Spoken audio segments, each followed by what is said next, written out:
Guardian down.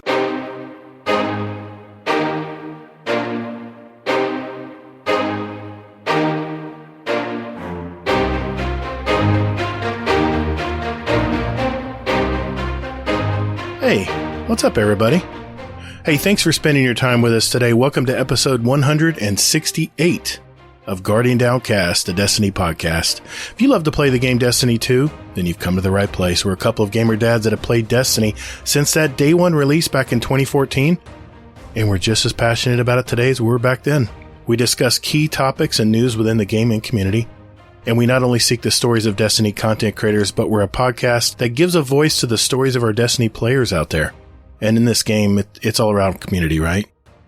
We're the show that asks, hey, anybody got any internet I can spare?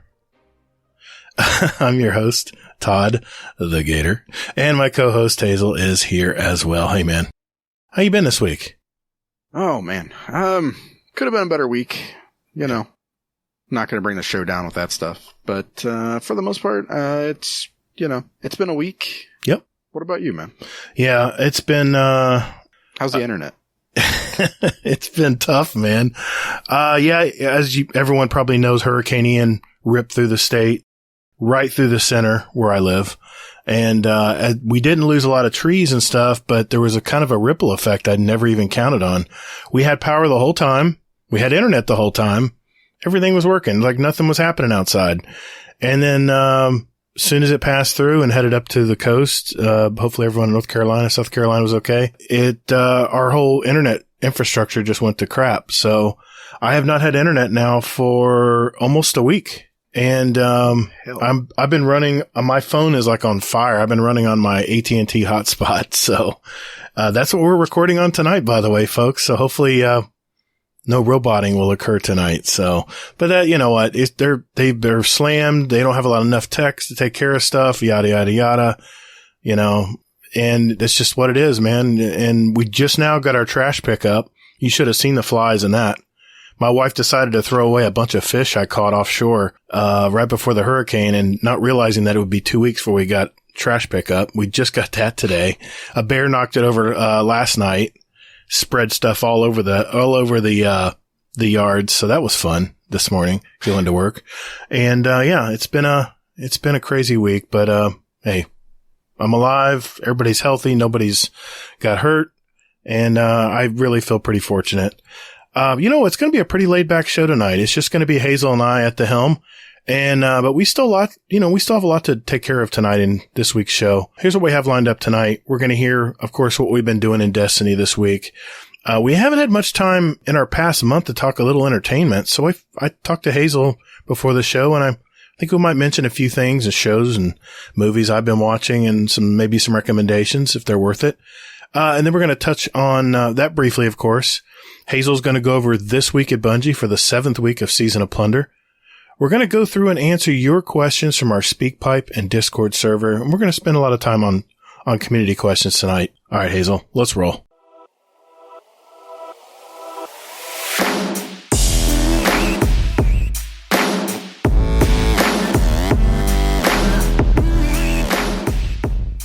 Thanks for listening to Guardian Downcast. You can find us on Twitter at Guardian_D_cast.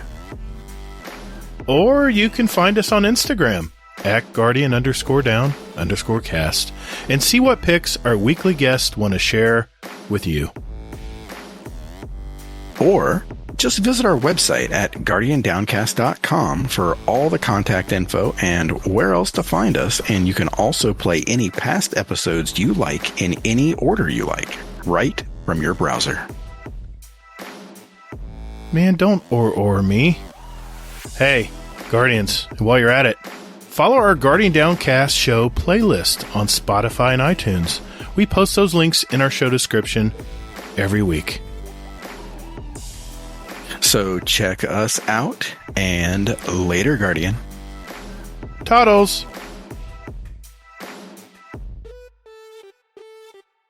All right, Hazel. It's like we just mentioned, it's been a weird week, man.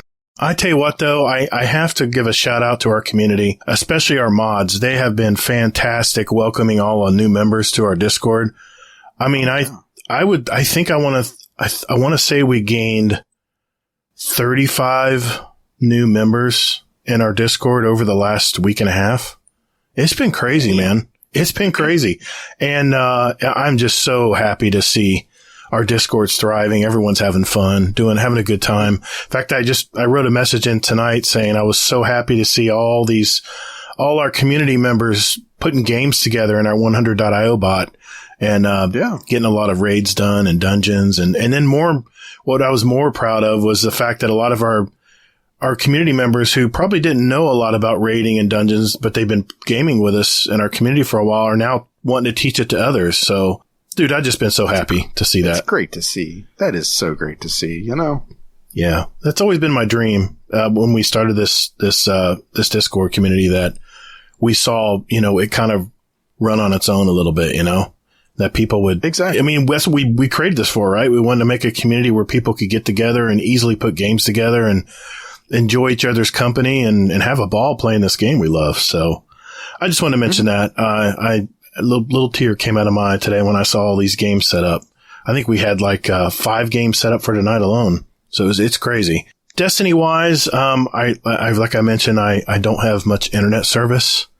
So I actually have been using my hotspot. I can't go without Destiny. I have been using my Wi-Fi and my phone hotspot to, at least jump in. I got all my major Vex kills done while I was doing my bounties and gun bounties and on my character. So I just got that done today. Now I just got to go play the story for this week. And now usually I can talk about the story for this week, but I haven't done it yet. I'm a little behind the 8 ball this week, but that has been the extent of my Destiny journey this week. It's just annoying, but you know what? I'm working on a YouTube video. Listen to this. I was listening to I was going through YouTube on my phone and I came across a YouTuber that had millions of followers. I'm talking 2 million followers. Huge YouTuber. He's one of these, guys who does all kinds of different games online, probably Let's Plays and stuff. And he said, all right, I'm coming back to play Destiny. Let's see I haven't been back in 3 years. Let's see what's up with Destiny. And he hops on. I think I saw this video. Yeah, he hops on. He looks at the map, says, I don't know what any of this means. I don't know where to go. I don't know. Let's try this over here. And I'm like, that's it. I was actually working on a different project this week. And I said, I've got to put a video out addressing this because it is insane that people download this game, even for free or if they're buying stuff, the expansions or not, and don't know where to start. Don't know what to start doing. And I'm sure the question they try to ask if they have friends playing the game is, where do I go first? What do I do first? And once I get to that part, what do I do next? And then what do I do next? So I've got a video coming out this next week. It's called The 3 Phases of Your Guardian. And, I've been putting a lot of time in on this and hopefully people, click on it and enjoy it. And hopefully it helps. If it just helps some people, I'm good. So that's me this week. And work is slammed. I've been trying to get caught up. A lot of people finally got the debris out of their yards. So I'm able to get their yards treated. And, I'm telling you what, man, I'm on a mission here in Florida because the mosquitoes have ramped up. The thing with mosquitoes is they usually lay, not to bore you here. This isn't the Pest Control Network, podcast, but I just want to mention this. Mosquitoes, what they do is they put all their eggs in called clings and they're on usually the edges of lake beds, up high. And they won't hatch until the water level reaches those clings, and then they'll just bust out. I mean, just have tons of mosquitoes all of a sudden. And it's usually during our rainy season we have to deal with that, but we've been kind of slacking off on our rain lately. And here comes Ian. We got 15 inches of rain in one day when Ian, well, let's just say 48 hours. And we know what happened on the coast. It's just unbearable. I mean, it literally looks like God just sucked up every building on the beach and just took it away. It was just insane to watch all that. And I think last time I checked, 21 people have perished. So, it's crazy, but the mosquitoes are just going to there's going to be a ripple effect where mosquitoes are just going to be terrible. So I've been making sure when I'm treating my clients' yards that I'm getting those tree trunks and getting a lot of that stuff taken care of as well. So kind of a 2-part mission this week. That all being said, Hazel, what have you been doing in Destiny this week, man? Shit. Dude, I can get on some tangents. Damn it. Nah, it's okay. I think I saw that same YouTube video. Yeah. About like coming back to Destiny. I think it was, who was that, like Ant-Man or? Yeah. I think that was him. He had like 2.1 million subscribers on his YouTube channel. I was like, this is ridiculous. Yeah. I'm like, I actually felt kind of embarrassed. Damn. It's funny you should say that. That was in my script.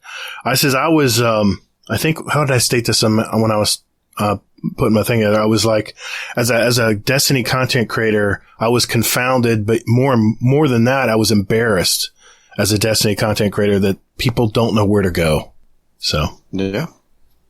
Yeah, exactly. I mean, I was watching it and I just felt all kinds of shame. And then like I watched that video and it made me laugh to a degree because he goes on to say that he's like, maybe I just played it wrong the first time I played it. Yeah. And I'm like, what the hell is this? What do you mean? And like, he goes on to say that when he played it with his friends, it was fantastic. Mm-hmm. And I'm like, well, yeah, it should be better with friends, Yeah. I mentioned that too. But I mean, ultimately though, it definitely just needs, you need a crew. You definitely do. It sucks to say that because a lot of gamers are basically, we're all introverts. Really introverted. Yeah. Exactly. And it just, it's hard to make people come out of their comfort zone. Mm-hmm. But, for me, well, there's one thing I do want to mention, and I'll mention it after I talk about what I've been up to in Destiny. Mm-hmm. But, so I basically have been playing and all that good stuff. And I, did the story. You didn't really miss much this week. It was all kind of foreplay for next week. Okay. Still going to do it though. So, of course. The loot, the loot. Give me the loot. But yeah, definitely. Do it. It was fun. It was something new, that kind of thing. Okay, good. But, I'm looking forward to next week. Next week should be the finale unless they sit on it for a month or two, something like that. But yeah, I did that. I finally got to 100 on the season pass. Congratulations. Yeah. So that was fun. I'm going to see here because there's something I want to talk about, but I'm trying to think if there's anything else I've done in Destiny. Oh, hell. So I did so when we were podcasting last week, I did a dungeon with Ronan, and I forget who it was. It was somebody from our clan, but they reached out and they needed, they'd never done a dungeon before, or this dungeon. Right. And I was like, he just Ronan messaged me and he's like, hey, can you help with a dungeon? It was, Duality. Oh, okay. The latest one. Yep. I was like, oh, yeah, sure. I'm like, I know how to do it, but I'm like, we're podcasting, so I can't be on comms. Right. And I'm like, but I know what I'm doing, so I can do that. And he's like, oh, okay, sure. So here I am, and I make it through basically everything. And then as we wrap up the podcast last week, I'm like, okay, here we go. I can actually talk, and basically we already pretty much beat it. It took 4 phases just because it was such a cluster, because of the bugs and randomness and stuff like that. But, yeah, pretty fun though. Very cool. Very cool. I was just telling guys on our Discord that, I can't wait till I get internet back because, I want to start running some dungeons. I want to start running all of them again. I miss dungeons. So I want to jump in and just kind of do dungeons with all kinds, even people, have never run it before. Just jump in and show them what the dungeon's all about. Cause I always like dungeons. You have to get a fire team together, and usually, to. Well, you don't have to, but you nailed it on the head that Destiny's just so much more fun with people, man, with a fire team. And I always felt like, I wanted to kind of have a fire team. And it was kind of every time I thought about doing one, it was last minute. I'm like, I'm not going to spring that on people. I'll either plan it or I'll just won't do it. And of course, life gets busy. So that's where I've been at. So. But yeah, I don't know. It wasn't that bad though, doing it solo. It really, truly wasn't. I'm going to try one of these days. Yeah. It was fun. Well, Hazel, have you been doing anything else in Destiny, or is there anything else you want to talk about? No, that's, pretty much it. Yeah, that's pretty much it. Aside from that, what about entertainment, sir? What have you been up to? What have you been watching? What have you been seeing out there? Yeah, we haven't talked about movies. Man, it's been I was looking at my notes and it's been months since we talked about movies we've been watching. And I know some of our listeners out there, I don't know, I'm assuming too much maybe, but maybe like to hear stuff we've been watching. Shows, movies, and of course I use AMC Stubbs A-List program where I get 3 free movies a week on any screen, any format. Do you have a pamphlet about that? I'll get one to you. Don't worry about it. I'll get one to you. I'm good. Actually, I'll get it set up. I'm good. You sure? Thank you. I'm so sorry. No, I found mine. Oh, you found it. Okay. Okay. Well, That aside, I have been seeing, it's been kind of slow in the movie theater, but my wife and I have still been watching movies just about every week. I don't know why, but yeah. I'm going to start with the latest movie I just saw this Wednesday night, called The Good House. It had, Kevin Kline and, Sigourney Weaver, Yeah. Two fantastic stars. I saw this trailer and I was actually like looking forward to this. I did too. I thought it'd be a feel good movie. The woman's an alcoholic. She's trying to work out her life. A feel good movie. The woman's an alcoholic. No. She's trying to set herself on the right path, and she meets Kevin Kline, old love story. I think, okay, maybe a little comedy, a little love scene, little feel good movie, right? Holy shit. Sure. I don't know who wrote this movie, but I turned to my wife when we were watching and I said, honey, it's like a theater student wrote this script. It's like someone just out of college decided to write a script. They found a director. They found all these stars that didn't have anything else to do. Maybe this was during COVID. I don't know when they made this movie, but it was dreadful. It wasn't as bad as the Clint Eastwood one. Cry Macho. That one insulted me. I wanted to walk out, but my parents were with me at the time. But my parents weren't happy either. But this one was not far from it. Me and my wife looked at each other. We've seen so many movies together that about 30 minutes in, we look at each other and kind of give ourselves a nod or a this is bullshit type look. And we both, it must have been during a line or something. And Sigourney, you know how the old, Star Wars movies, weren't the best written, but the stars made it work. Even Sigourney Weaver couldn't make this believable. It was so poorly written and it was so boring. And what's ironic is this is the one movie I never slept through. I was like, what the hell? I'm awake. I'm rested. I wanted to see this movie. I was looking forward to it. And of course it was my pick. So now I owe my wife a movie. So don't go see The Good House. If it comes out on streaming, just walk away. Don't look at it. Move on. But I tell you what, though, 2 days before that, we saw Don't Worry, Darling. And, wow. Think Matrix meets, what does Matrix meet here? Matrix meets the 50s. Think of 50s Americana and put it with the Matrix, and you'll understand once you watch the movie. But, wow. It's a crazy movie, man. It seems kind of okayish, probably an hour in, but just give it time. Let it simmer. It'll get really good. So Don't Worry, Darling. Let's see. I know. I have to give The Good House. I got to give that like 1 star. I should have walked out, but I would probably give Don't Worry, Darling a B out of 5 stars. I'll give it 4 solid stars. I'll give it a B. Let me hide my surprise. I know that's my saying is I'll give it a B, but no, Don't Worry, Darling. Definitely want to go see that. One more movie I did want to mention, and it's we did see there was a documentary about David Bowie. Yeah, David Bowie, called Moon Age Daydream. Other than feeling like I was having an acid attack, having an acid trip in the theater, it was, if you see this on HBO or whatever in the future, it's worth a watch. It's really good. It's a very visual movie, but it does have a good script in it too. Worth seeing, especially if you're going to see it on the streaming services. And finally, a really, really cute, feel-good movie. For one of those nights where you just don't want to get too involved in a movie, but you want to feel good afterwards. 3,000 Years of Longing. It had, Idris Elba. And it had Idris Elba, and, who, I can't remember her name. She played Gabriel, I think the angel Gabriel in, Constantine. At the very end, remember? Tilda Swinton. She is an odd looking woman, but somehow she has a weird look, but she literally looks nice.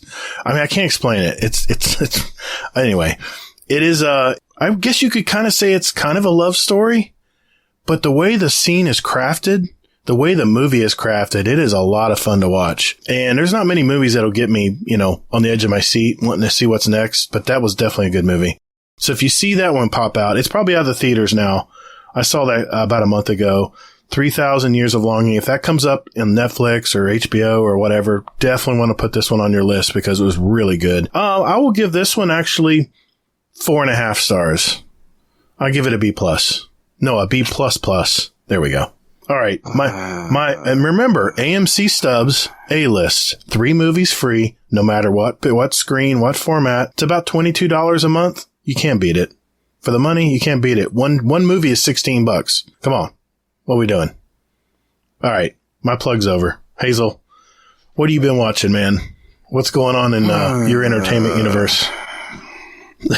So all of my stuff has basically been watching at home. So for new listeners, every year we do like a breakdown of like what we've been watching and how we rate, like our top 10 list for the year, like the things that we saw that we liked and this kind of thing. Yep. We'll probably be doing that sometime in December. Yeah, exactly. When the Bungie stops doing TWABs, probably like 2 weeks before the end of the year, 3 weeks maybe. Yep. And then they don't start it up until about 2 weeks after January. So, but I gotta give some grief here. So I watched something that you and Kingsley. Oh, I know what's coming. I know what's recommended. Coming. Yes. Okay. All right. Go ahead. Good. Rip the Band-Aid off.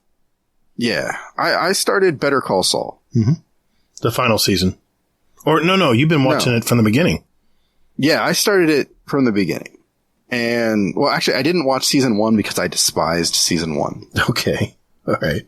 My wife and I, we started it, and I was just like, oh my God, this is terrible. It's not Breaking Bad. It's not Breaking Bad anyway in this show. Is it Breaking Bad? Yeah, it's not. It's a different show. It really, really is. And it dawned on me. So I basically gave up in season 4. I'm like, I just can't do this. It's not going anywhere. It doesn't mean anything. It's just, I'm over it. But somebody like in the Discord messaged me and they're like, just keep watching. Right. Probably me. I'm like, no, but I'm just like, for real. I'm like, I don't really want to. So I kept watching. And I'm like, okay, it got a little better. And then I finished season 5 and I'm just like, okay, it's a decent show, but I figured out what it is though. I figured out what I don't like about it. It's the fact that there's no tension because everybody's safe. World burn. Well, exactly. I want some tension. I want to like, there was tension. Afraid. There was tension. No, there isn't. Now, wait a minute. Did you see the final? You saw the final season, right? No, I have not seen that yet. Oh, there'll be some tension. You might as well finish. You already started it. You might as well just finish it out. But that's the thing, though, is that there's just like no tension. We know that Saul's going to live. We know Mike's going to live. We know Gus is going to live. Because this is basically a prequel to Breaking Bad. A prequel to Breaking Bad, right? So you know what characters survive. Yeah, that does kind of taint things. But not everyone survives you think it does. Exactly. But that's the thing, though, is that there's just, like, to me, there's no tension. There's no, like, because in Breaking Bad, you could lose somebody at any moment. And they would kill somebody at any moment. It was definitely a more violent movie. And it was about him assuming the alpha position, and because he had to, out of necessity, he had to change his personality. He had to adapt, or he was going to be wiped off the earth.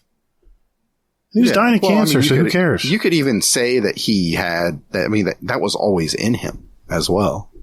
I don't know. Heisenberg was pretty badass. That's all I'm saying. But I'm saying that was always in him. Right. Okay. Yeah, that's what I'm The fact he had nothing to lose. Yeah, I see what you mean.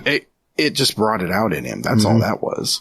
But see, go ahead. The thing is the people that I like in the show in Better Call Saul, they're the ones that I'm like, okay, well, it's up in the air about what's going to happen to them. Mm-hmm.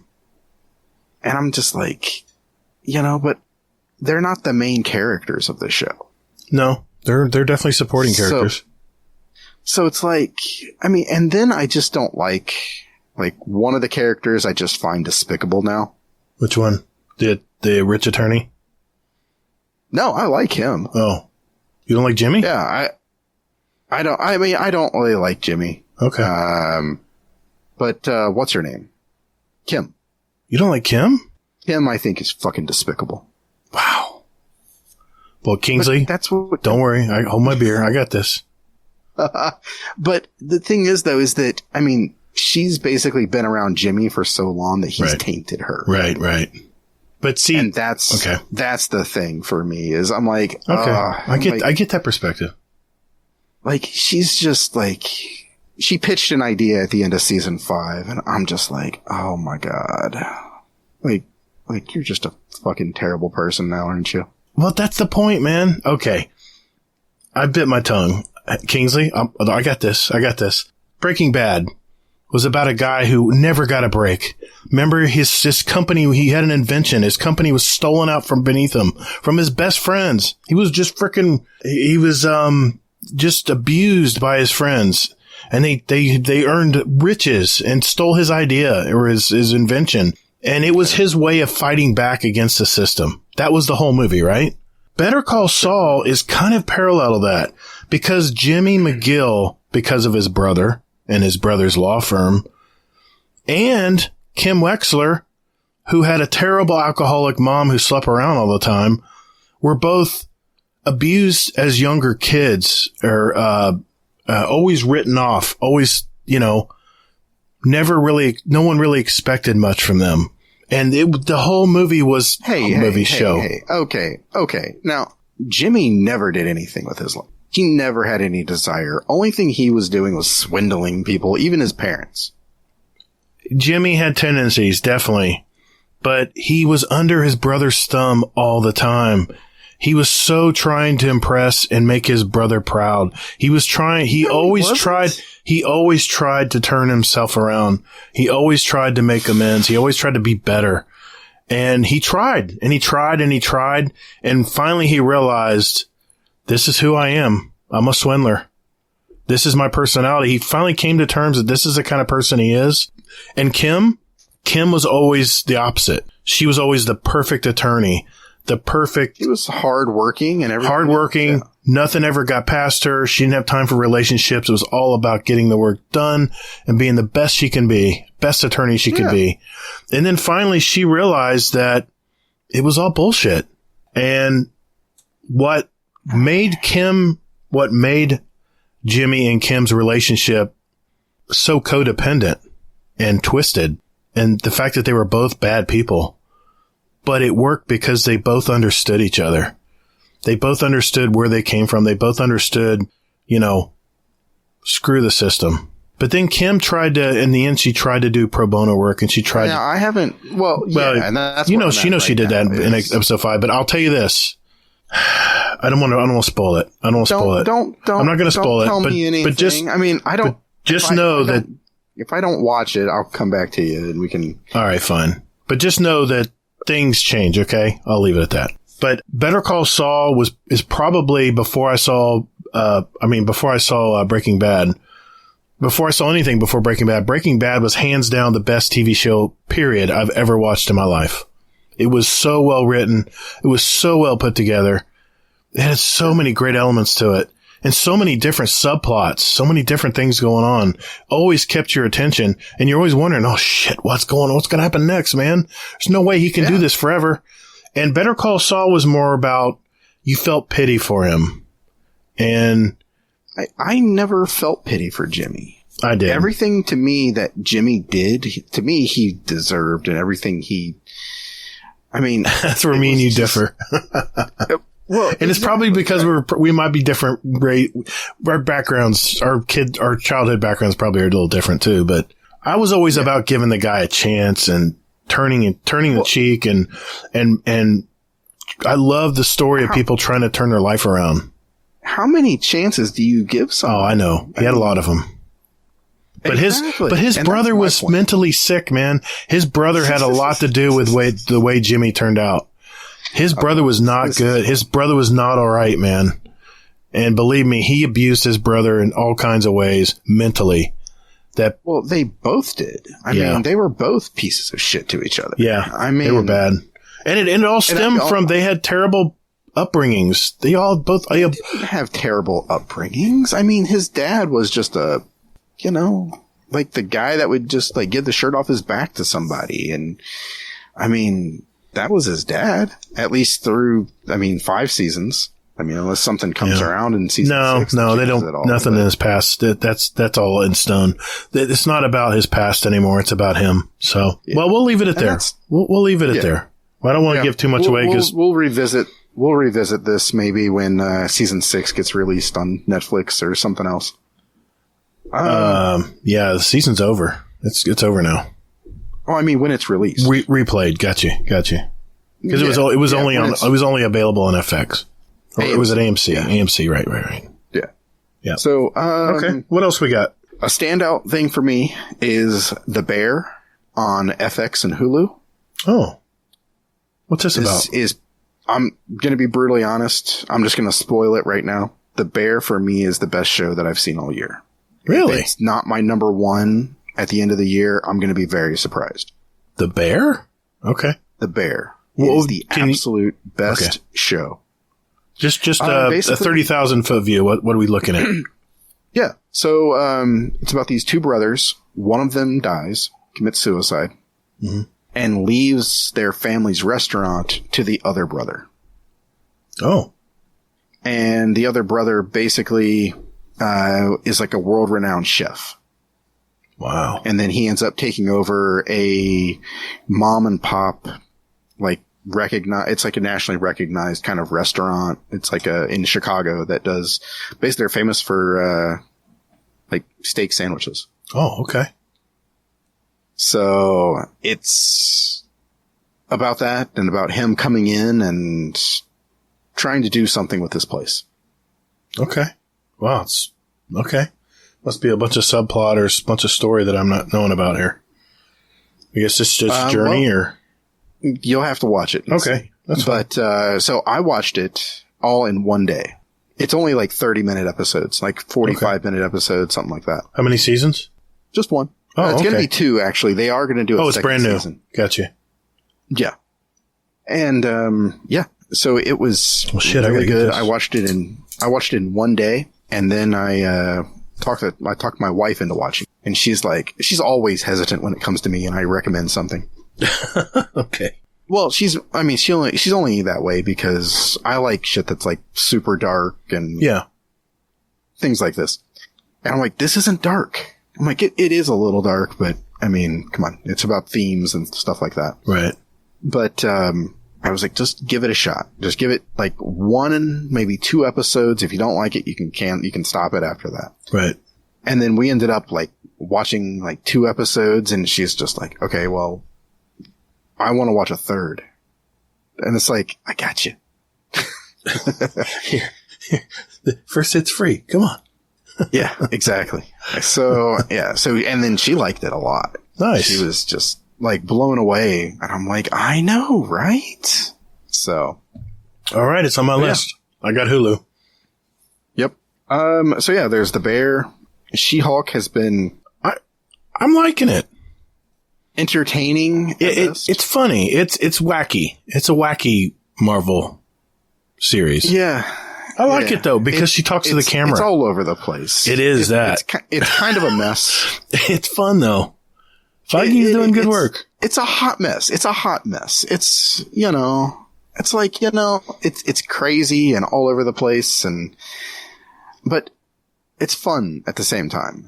It's like you just never know what you're going to get, which is sometimes weird. Yeah. But yeah. What was that piece? It reminds me of Peacemaker. It's kind of like all over the place. It's kind of irreverent, you know? No? No. Don't think so? This is more, it's Marvel irreverent. Well, okay. It's a little cleaner cut. Yeah, that's true. It's not so bloody and brutal, too. Yeah. Yeah. I'm liking it. I mean, I think there's one more episode left. Yeah, one more episode. Don't get me wrong. I enjoyed the hell out of this past episode, but, I don't know. I don't have high hopes for this or anything Marvel at the moment. Yeah. Cobra Kai was good. I was sad by the ending. Yeah. Did you watch it? Yeah, I did. I don't want to shit on your parade, but the writing's just gotten really bad on that movie. I mean, it's nostalgia's holding it up for me. The story is I liked it up until the last episode. Yeah, I'm just like, okay, what else can you guys do? You know, it's like, all right. Well, that's the thing. I mean, you know, they were trying something new and I get it. It's, you know, it just wasn't believable to me. It seemed very, Are you talking about, are you including the ending or are you including like? No, this did generally the last season overall. Okay. I'm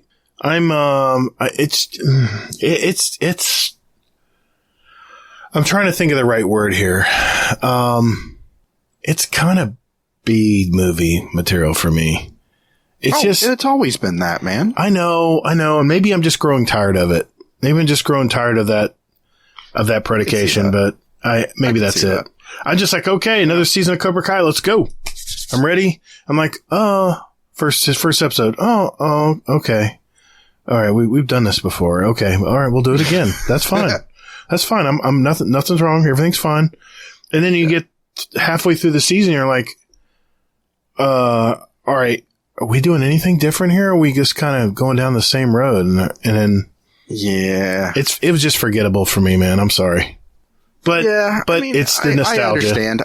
I definitely understand your thought there. And we had some more characters involved. You know, we had some more past characters that were introduced. That was kind of cool. Sure. Yeah. Why not? Yeah. I'm like, who? Yeah, exactly.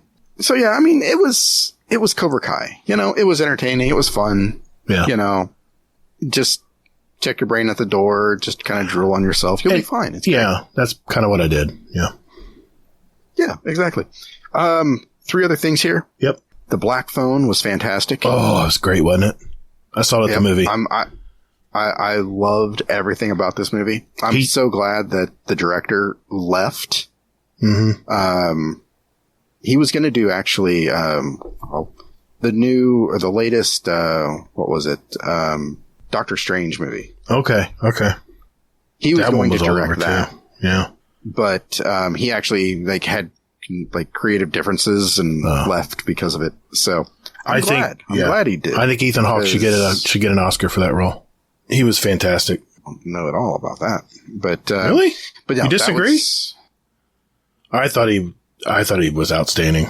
I mean, the kid actors were fantastic too. Don't get me wrong, but yeah. I mean, I just think the movie should win something for writing for sure. Yeah, it was very well written. But yeah, so there's that. Mm-hmm. Cyberpunk Edge Runners was amazing. All right, damn it, I haven't seen that yet. Edge Runners. Yeah, it's on par. Yeah. To me, it's on par with Arcane. So is it really? Okay. That sells me because I loved Arcane. I know that some people disagree with me, like Hammer Crasher. Oh, okay. But, I mean, you know, it's an opinion, you know? Sure. That's why we watch it. Exactly.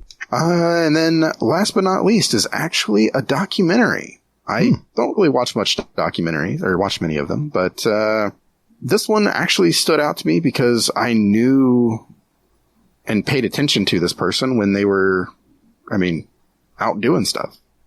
It's called The King, and it's about Ronnie Coleman. He was a weightlifter, bodybuilder back in like the early 90s, and he's still doing his stuff, sort of.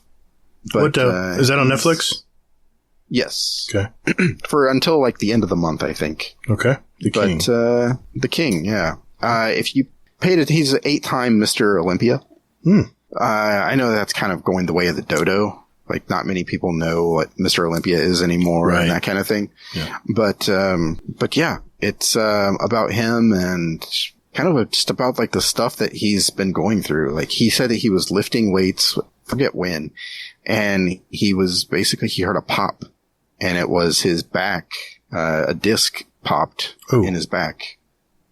And ever since then, he's been having surgery. He can't feel his feet. And it's super sad to see like your heroes. Yeah. I mean, in like that type of shape. It was just brutal for me to watch this. And I just kept picturing him how he used to be. You know? Yeah. Yeah, man. Bodybuilding was huge back in the day. Right? It was crazy. It was. I mean, thanks to Arnold Schwarzenegger, right? Well, yeah, exactly. And I mean, and that's what they said in this too, was, that, I mean, everybody mentions Arnold. Like he was just the one who got it all started. Yeah. So. Right. And they're not wrong either. It's just, I was kind of hoping you were going to mention a couple of the shows. Oh, well, that led me to actually watching Generation Iron 3, which is about, like the most recent, like group of people that are like working, like doing bodybuilding and things like this. So, okay. You think about building muscle again? I actually am. Yeah.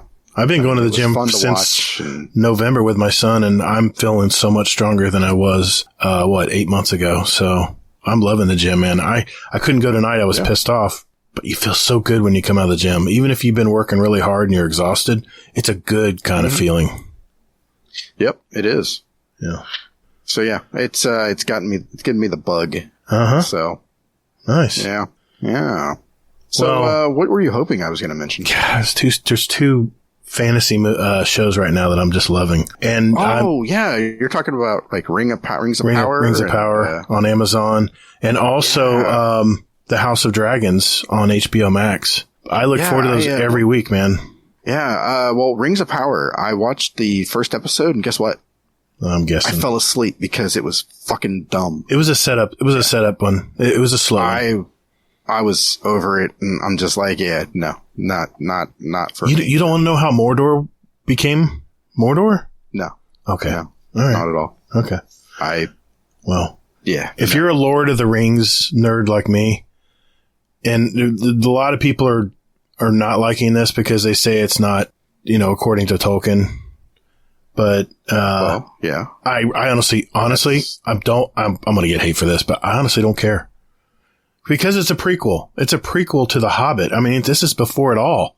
So, well, the reason why people are giving it grief is because they're, changing stuff. And everything is based off of apparently just it's not even really based off of Tolkien. It is, but at the same time, it's basically just like some appendix out of the back that mentions something vague, and they're just taking it and running with it. Well, yeah. Yeah. They do mention that it is based off Tolkien. So I guess you have to stick them with that. But I didn't. I just assumed this was just something fantasy that they came up, just put this story together before Tolkien, before The Hobbit. But I honestly don't care. I like good science fiction. Yeah. I like good science fiction. I'm not a stickler on canon. I'm really not. And as long as I'm being entertained and I like the story, the way it's progressing, you can't take away the movies. You know what happens there. So it's just nice to know. And it may not be canon, but it possibly could have been canon. So that's where I'm coming from on it. And House of Dragons, it's almost the same thing, but at least it's got the backing of the original, Game of Thrones writer. So it's been, I got to admit, House of Dragons, there was one scene that I was appalled by. There was a little bit of incest involved. So I did not like that scene. Did you not know that, that happened in the show? What do you mean? They talk about that throughout all of Game of Thrones. Yeah, but I didn't think they were going to visualize it or put it on the screen. I would like to just remember it as stories. Have you not watched Game of Thrones I've before? Watched the entire When Game have of they Thrones. ever shown restraint? True. But I just didn't think they need. I think it was just, sometimes they just put too much into a movie. I guess just to get us all riled up to pay attention, but I didn't think this was not necessary to the series. I didn't think it was, but anyway. Well, I think it's just because it keeps me watching, right? because I want to know what happens next. Does that really keep you watching? But I mean, I just think that they do it just because it's expected to a degree. I mean, yeah, graphic and nudity, and I mean, that's pretty much entertainment now. We're so desensitized. Well, no, it's HBO. I know. It's not TV. Yeah, you're supposed to say it's HBO. Okay, never mind. It's HBO. Okay. Well, I already said it's HBO. Yeah, you did that to me last week. Anyway, I'm enjoying it. I mean, other than that one episode, I'm really, really happy. I think they could have gone a different path there, but it is what it is. That's what he wanted to show, so whatever. But I'm liking how it's shaping up. And, when the original Game of Thrones, you heard about how crazy this family was. Well, now you're realizing how crazy they are. It's nuts, man. Yeah. Exactly. I mean, it's like that's why I asked. I was like, well, I mean, like, did you forget about this stuff? I mean, no, the craziness. They're not it's not Leave It to Beaver. It's definitely controversial. I love how Incest is not controversial. It's just, that's a no. Yeah. You know what I'm saying? Maybe controversial showing it in a series. Maybe that way, I mean. But I'm loving how they're introducing how the family introduced dragons into the new generations and stuff. It's really cool. Anyway, now we're starting to get to the point where there's divisions within the family, and we're starting to see the kids become adults. And I don't want to give it too much away because this is a brand new series, and I'm sure there's a lot of people who want to watch it. I will tell you this. I haven't watched it. I've only watched like the first 2 episodes, and I was just kind of like, it's okay, but I just don't care anymore. I don't know. It's this weird thing where I just don't care about like prequel and history and lore and stuff like that when it comes to things like this. It's kind of like, it had its time and that kind of thing. Yeah, and I didn't like the ending of Game of Thrones originally, but you know what? Nobody did. I'm a sucker for the good, high production fantasy, science fiction shows. I love that stuff. I don't know. It's kind of the reason why I play Destiny. It's science fiction, fantasy, and building your guardian up and shooting firebolts out of your hands. You know what I'm saying? So, I don't know. Yeah. I guess for me, I mean, that's the reason why I watch anime. Because it's like it's everything that you like about it, Gator, just on crack. Yeah, I saw a few episodes, and it's definitely that. And I want to see this this new Cyberpunk series. It's on my list to watch, but I've just been. What are you talking about? The what's it called? The Edge Runners. Yeah, Edge Runners. Yeah. Yeah, it's on my list to watch, but I haven't been able. Dude, there's so much to watch right now. It's just so much to watch. So. Yeah, anyway, I get it. You just have to. And I'm sorry, anime is kind of down on my list. I do like. You'd much rather watch, incest on Game of Thrones. Yeah, exactly. And yeah. I've heard that's the best cest. So. Is it really? Okay.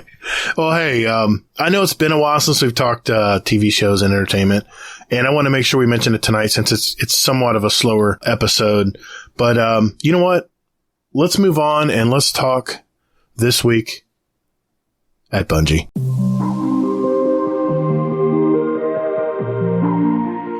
Hey, Hazel, we need to record another ad, my dude. Haven't we done enough of these? Yeah, I know, but we're getting feedback from our community that they're getting old, so come on. Let's just do it real quick. All right. Do I need to run this by Laz first? No, we're fine. Hey, everyone. We just wanted to let everyone know that if you're looking for a clan, we have a Destiny 2 clan, and we invite you all to be a part of it. All we ask is that you join our Discord community and just enjoy playing the game. We will communicate with you there, and you'll also be assigned a special clan role as well, and a channel.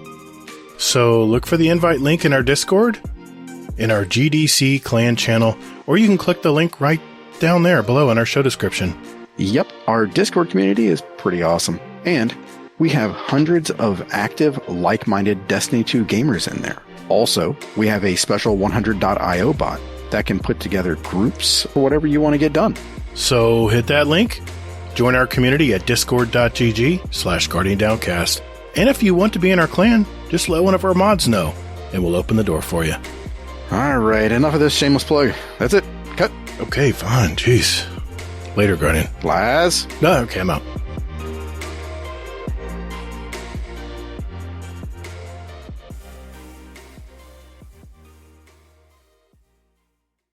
All right, Hazel, 7th week of Season of Plunder. What is going on with this week at Bungie, man?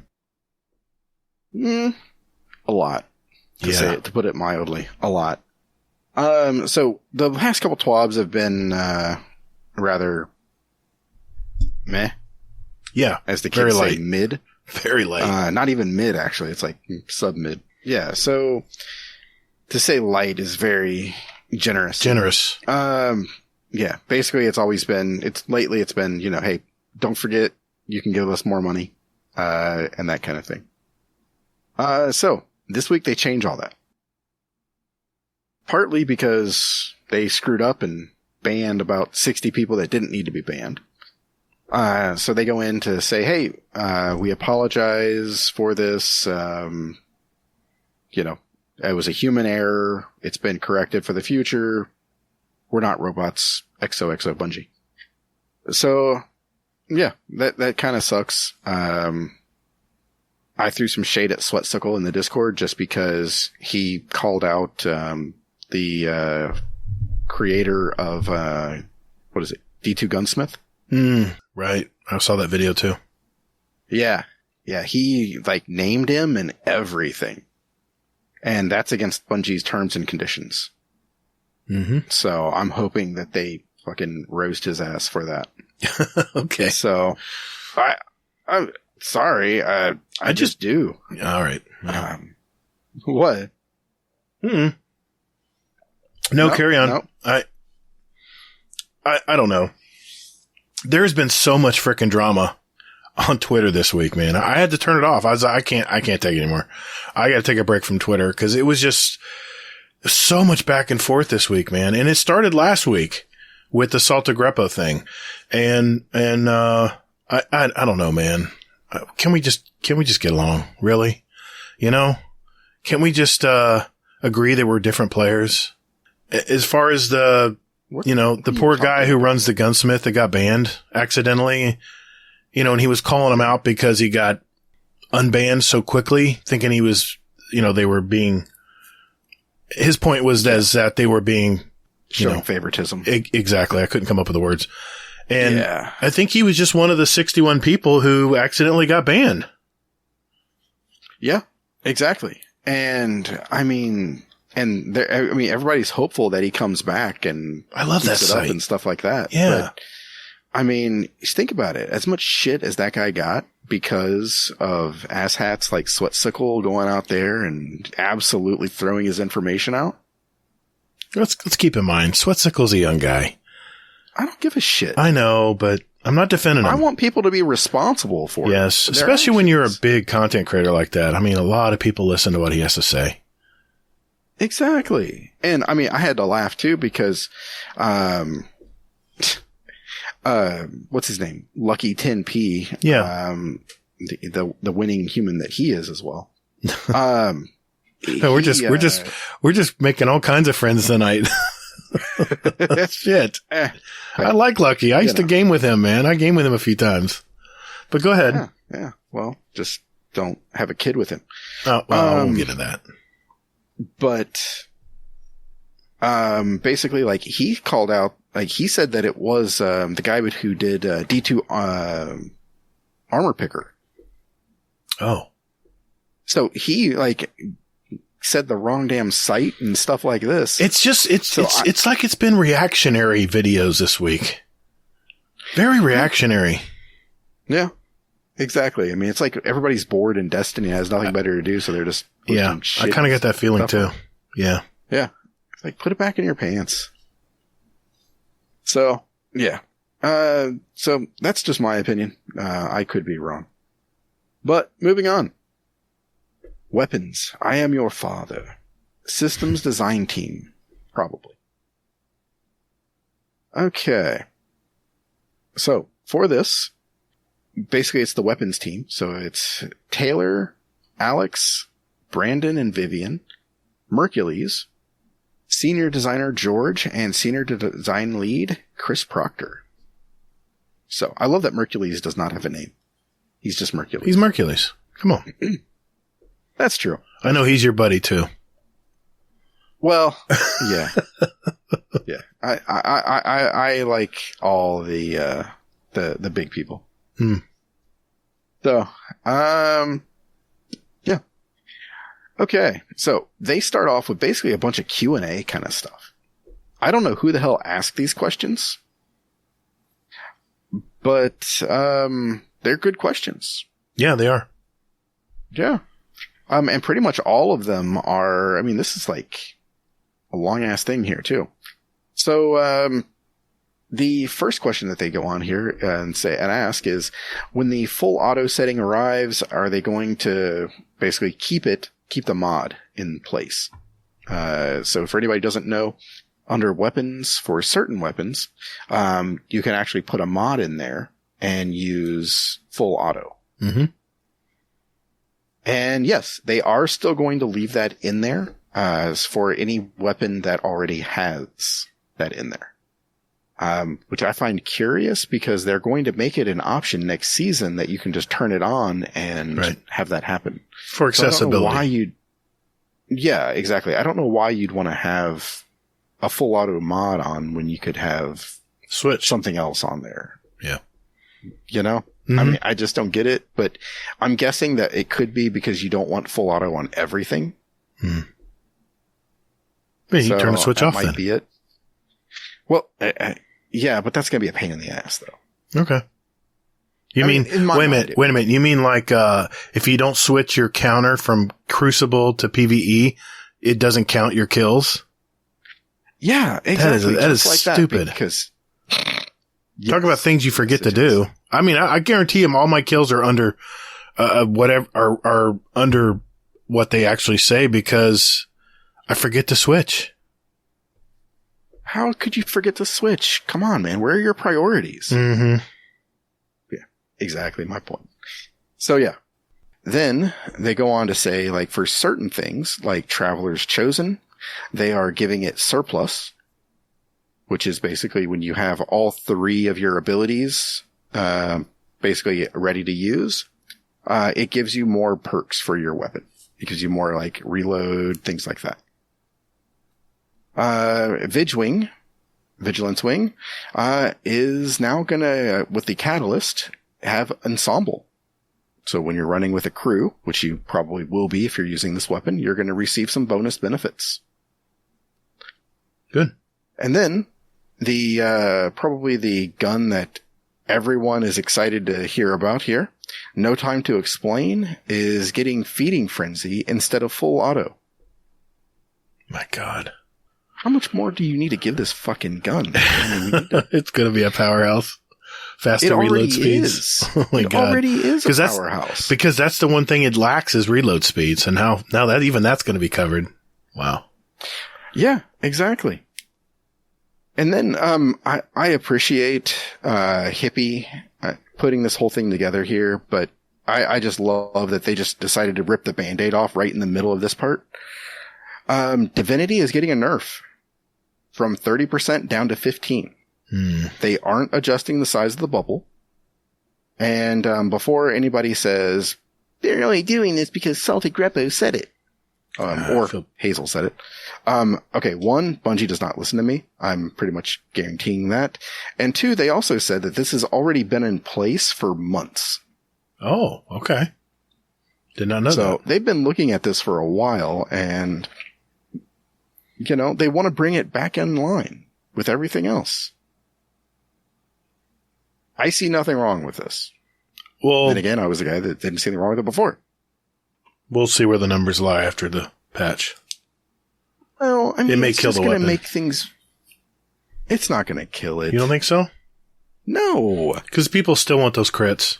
I get that. Exactly. You know, you're still helping out your team with that. Yeah. Yeah. Okay.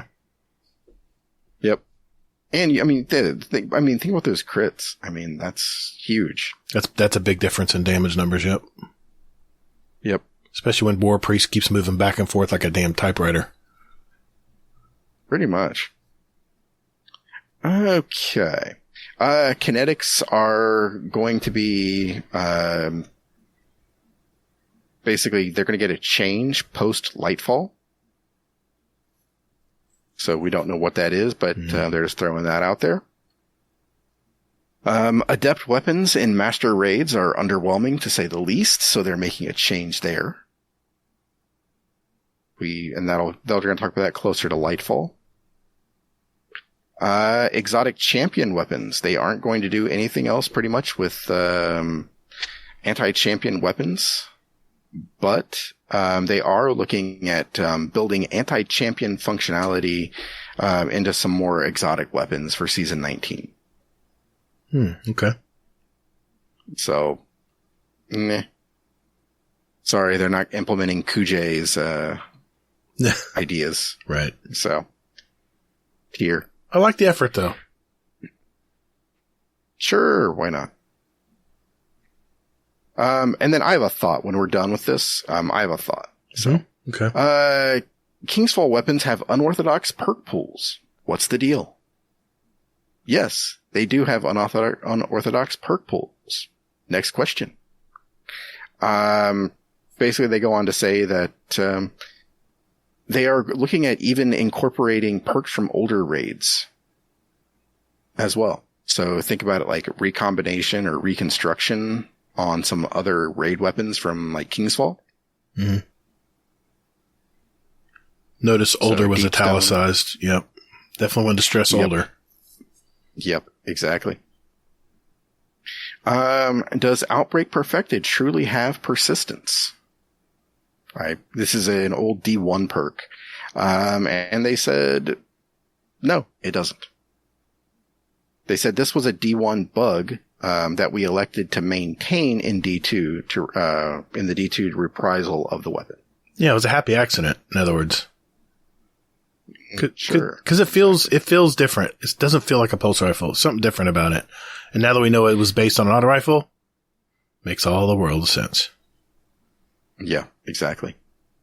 Cold Denial was one of the weapons that had an accuracy masterwork. Right? What's the deal? Mm-hmm. It doesn't do anything. It doesn't work. So, okay. I think bows are the only thing that have accuracy masterwork, right? Or accuracy. Yeah, stats exactly. Right. But that's the thing. But then why the fuck is it in Zerg? I have no clue. It looked pretty. Anybody who bought it just wasted their mats. Yeah, they did. They did. It's like, I don't understand. I really, truly don't. Okay. Do stability perks such as rapid hit affect perfect draw window on bows? Yes, it does. Look at that. It's real quick answers. I like this. They're not dragging it out. They're just questions. Yeah. Yeah. And I'm shortening the questions as well. So. Well, yeah. How was it for the weapons team to add subclass verbs like headstone, chill clip, and incandescent to weapons? It was great. And just the beginning. Oh, can't wait. Dun, dun, dun. Strand. Well, yeah, but I'm also expecting other, like, verbs in the game, like, I don't know, for solar, arc, stasis, and void. So, sure. We'll see. Why does only a subset of exotic weapons tie to subclass 3.0? Because they want it that way. That's basically their answer. They are going to add more verbs and more to like the pool and stuff like that in seasons 20 and 21, but they're not telling us anything else, basically. As they shouldn't. Yeah, exactly. Okay. So what do you think so far? I like these very simplistic answers. Maybe this is just the personality of the weapons team. They're like, it's all numbers, you know? It's like, yeah, you're right. That is right. Next, you know? I like that. This is different. This is kind of a different, refreshing, way of answering questions from the community. Yeah, I was a little worried about the, we talked about the auto switch on and off. I'm hoping that comes quickly. We don't have to worry about that extra weapon mod to put, cause there is one exotic, sidearm that I actually like to use on full auto. And the fact that that's not going to be part of the catalyst anymore. I was a little worried that I wouldn't be able to fire it full auto. So it's good that we can still use it if we need to until they get that switch put in the game. Well, it's even going to be in there after too. Right. So I don't know why, but okay. We talked about that, but yeah. No, I mean, these are questions I've had. I particularly like the way they explain the Outbreak Perfected, how it was based on an auto rifle, not a pulse rifle. I love that. Yeah. But, no, pretty straightforward. Okay. So moving on, they have more questions here and answers. Are we going to be able to have multiple perks in each column on crafted weapons at some point in the future? Possibly. That's basically their answer. We'll see. Yeah. But, they did say also that nothing in the immediate future. So. Okay. I just want to own my shit. You know, if I fucking unlock it, give it to me. Yeah. Yeah. Okay, then they go on to give some math here about how do extra perks on ritual ranks resets actually work, and they go out and they give math. So it's like a programming language, yeah. Yeah. Yep. Good stuff. Yep. Read it if you want math. Monkey. Yeah, exactly. They'll teach him a thing or two. There has been a lot of discussion on perk drop rates recently. I'd really like to know if all perks are truly weighted equally and randomized, or if certain perks, i.e. newer ones, have drop priority. I'll be honest with you. Never once in my life thought about this fucking question. I'm trying to figure out what perks are we talking here? Weapon perks? Like, you're talking about weapon perks on guns? Like RNG drops? Okay. Yeah. So, yeah. Like, honestly, I never once thought this was a thing. It's crossed my mind, but not very often. Well, I mean, I think the reason why I never thought about it is because most of the time I don't get the new shit. You know? Like, I think I only have like 3 weapons that have incandescent, and that's it. So, yeah. And they said weapon perks are weighted equally under all circumstances. There are 0 cases in the game where one perk is more likely to roll than another. Question asked, question answered. Yeah, I'm like, cool, okay. That's the way it should be, though. Well, now, Hazel, the way we base our RNG system, you see, we have to account for this, and we have to account for this as well. And we want players to feel, you know what I'm saying? Don't start with that. I'm sorry. Go ahead. You I had to start with that. I may have to just ditch Destiny altogether. I had to play devil's advocate. Go ahead. No, I mean, but you're right, though. I mean, you know, because they're like, well, we got to have the new hotness everywhere. Yeah, but I also know that they're talking to different kinds of players, and they have to try to appeal to the widest net possible. So I understand where they're coming from there too, but this is refreshing. The fact that it's just real easy answers. Yeah. I'm sorry. Go ahead. No, you're good. I'm going to tweak this next question a little bit just because of something they say later on.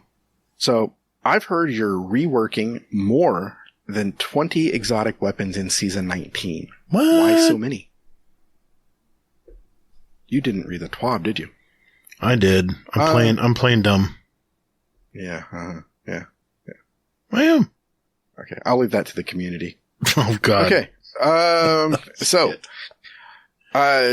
it's actually 26 that are getting buffed or nerfed. Mercules had to have said that. Actually, it's 26.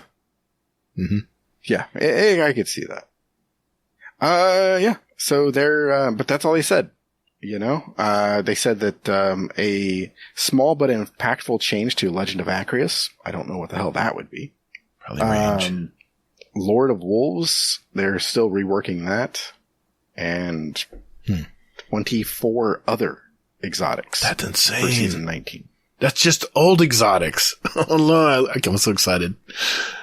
Cause there's some exotics that are just like, I want to use this gun, but it just doesn't appeal to me. This is not a big enough advantage for me. I'll just use a legendary. I'm curious. I want to see something here. So, dear listener, you are going on a ride. Where are we going, Jumbo? What the hell's that word? Fuck are you talking I'm thinking of that comedian. Oh, shit. Never mind. I'll skip that out. Where are we going on a ride, Hazel? Okay, so for anyone who doesn't know, because I didn't know this, there are a total of 97 exotic weapons in the game currently. That's what I thought you were going. So 20%. Or no. No, a quarter of the guns. Yeah. Wow. That's a lot. You think? I mean, 26 guns. That's a lot of guns, man. Actually, 26.8% for Monkey. Oh, I'm sorry. I didn't carry the one. He probably knew that, though. Yeah, I'm sure he did. Yeah. Okay. Then they go on to ask, what are the criteria for reprising D1 weapons in D2? Here we go. And they said it's basically hard, and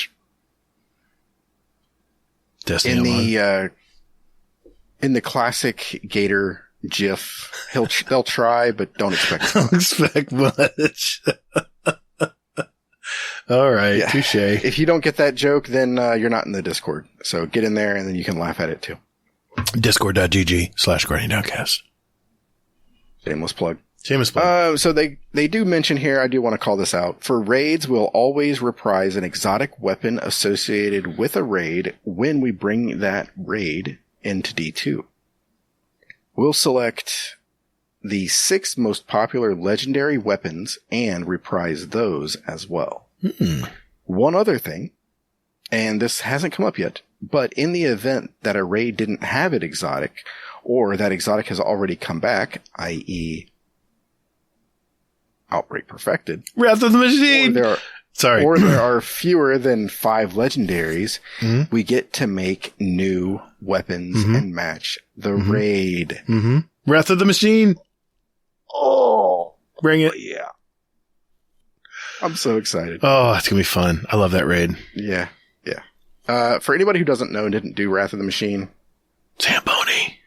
It's worth it. It is absolutely worth it. So if you haven't pre-ordered Lightfall, I'm sure that the Lightfall raid is going to be fantastic and everything else and yada, yada, yada. But 6 months after that comes out, we are getting... Probably. It's either going to be Crota or it's going to be... I don't think it's going to be Crota, but I wouldn't mind Crota. No. Especially if they tear it from the, tear it up, redo it all basically. But it's probably going to be Wrath, and it's absolutely going to be worth the price of admission. And if you love Kingsfall, you're going to love the Wrath of the Machine. No, if you love Kingsfall, you haven't rated. I love you though. I do. What? Nothing. Kingsfall is not a D2 raid. It's a fun raid though. It's one of my favorites. It's not a D2 raid. All right. Oof. Yeah. But I will say, I remember the last encounter in Wrath of the Machine is when it was the first time in a raid in Destiny 1 that everyone had to be on point or you did not succeed. And of course, in future Destiny 2 raids. Raid. Exactly. It's a D2 raid. Well, it is at the end. Yeah. Well, no, throughout the entire thing. Yeah. Everybody had to do something. The Zamboni? Except for the first part, I would say. But yeah, Death Zamboni. Everybody had to do something. So. Yeah. Man, that's a fun raid. So many good memories. Yeah. If I had internet, I'd look up and see how many times I've completed it, but I'm afraid to open another window. This whole thing all the rubber bands will break and then it won't have internet. So yeah. We'll leave it at that. Double digits. Let's just say that. You know what? I'll look for it. You look it up for me? Sweet. Thanks, man. For you. I'll get some karma on my side. What's your gamer tag? No, I'm just kidding. It's Todd the Gator. No, not really. Okay. That's all D2. How the hell do I get to D1? I don't know. Is there a raid report for Destiny 1? I'm sure there is. Oh, there we go. Down at the bottom. Okay. 16 Wrath of the Oh, it seems like I did more than that. But I did a lot of the legendary versions, you know, the ones that were harder. Heroic, I don't know what they called them. I don't even remember that having a heroic. Oh, yeah. But I'm sure it did. Yeah, you got a different weapon depending on what if you're running the legendary version. Oh, that's right. You got. I think they called it a heroic version. I can't remember. Yeah. Good times, man. Yeah. How many times did you run it? Clears. How many? 24. Oh, you beat me. Okay. Yeah. Slightly on everything, I think, across. All right. Yeah. Moving 48 Vogs, 113 Crotas, 41. That's just insane, dude. 113 Crotas. Really? How many did I have? How many did I have? 39. Oh, okay. That's still a lot too. Yeah. Raiding was my jam then, and I didn't have a kid. Yeah. So, yeah, good figure. I was also unemployed for like 6 damn, months, so, 118. That's a lot, man. Yeah, including solo. Crota saw you coming. He's like, fuck this. Yeah. Fuck my life. What am I doing with my life, man? Yeah, you need to rethink things, Crota. Here we go. Shit. All right. I'm sorry. Were we talking about something? I forgot. Shit. Super is absolutely going to be 100% worth it. Mm. So, all right. So, didn't they go on to say it's a numbers game? Why does Adagio have to be on so many weapons? They said it's not. And then they talked a little bit more about it, but what does Zen Moment do? Zen Moment actually grants max 5 stacks for each hit, and it lowers recoil. Reloading or not hitting for 1 second clears all stacks.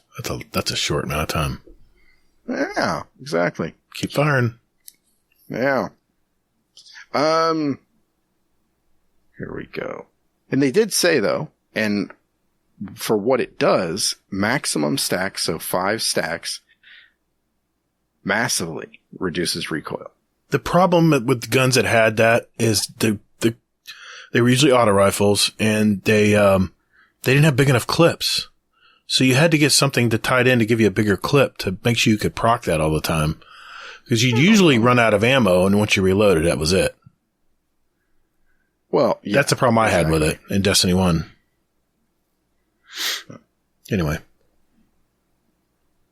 Okay. They go on to say, in your opinion, would you use accuracy perks like firmly planted on slug shotguns? And they said no, unless you're jumping in the air or doing something that would reduce your accuracy.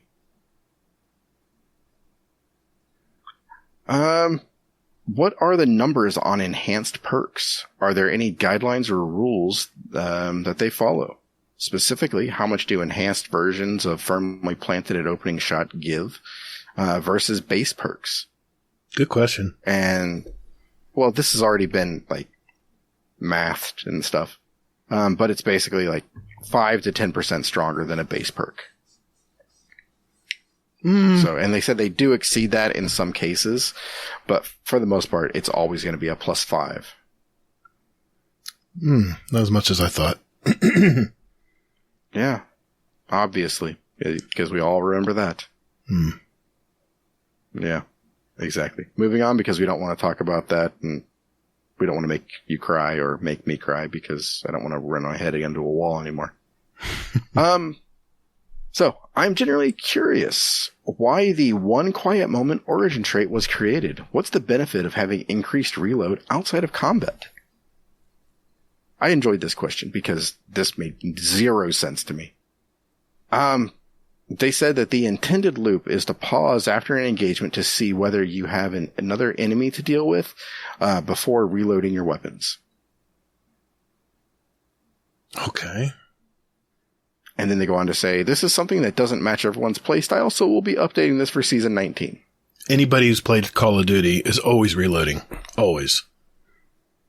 It's just built into us. We played it so many times that we just reload. Exactly. And then, I mean, even if you're outside of battle, I mean, you're still going to reload if you have to. Because you're going to be one bullet short of killing that person charging you, and you're going to be dead and then go, why didn't I reload? Exactly. And I mean, I never understood that perk, and I never even used it. I never even gave it any. It confused me. Yeah, I didn't give it a time of day. Yeah. They said here, what is the minimum draw time for bows after the recent changes? Minimum draw time is 500 milliseconds for lightweight, 540 for precision flames. Weapon perks can reduce this even further, though. Okay. Yeah. So for our Australian players out there, they've got some questions here. They said neighbors or home and away. They said neighbors. When is the Nutbush emote coming to the game? I don't understand. No word on that. What that is. But there is a weird Australian-ish dance emote coming shortly after Lightfall. Do you know what the Nutbush is? I do know what the Nutbush is. I have no clue. You need to become educated. I guess I need to do some Googling once I have internet. I can't use it right now, though. Yep, exactly. And it is safe for work, despite what you may believe. Oh, okay.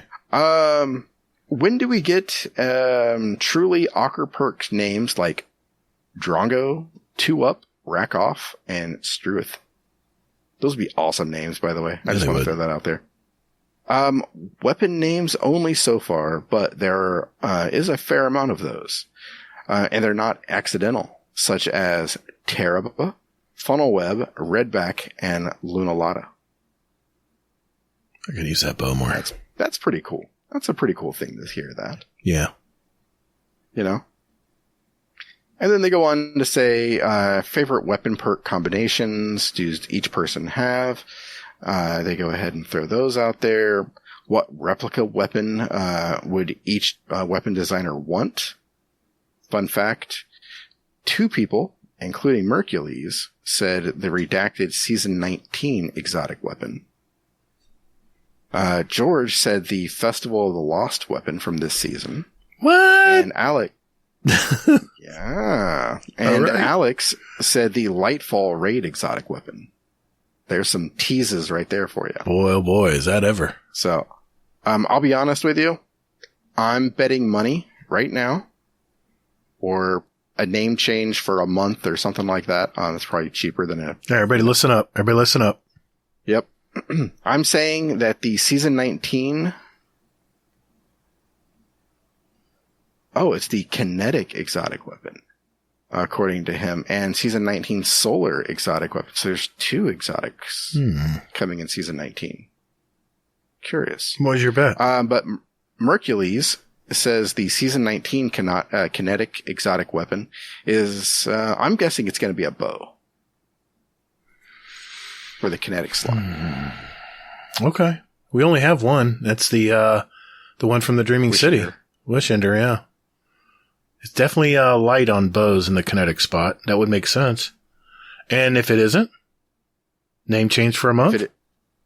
Yep, exactly. You heard it, folks. Start getting those names ready.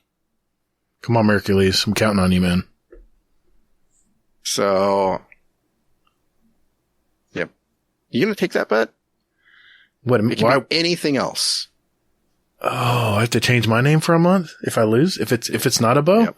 I mean, if it is a bow? If it, hell. A bow, then... You know what? You've been a good sport about being a warlock this season. Fuck it. All right. I'll take that bet. If it's anything but a bow, I win. Come on, Mercules. I'm counting on you, man.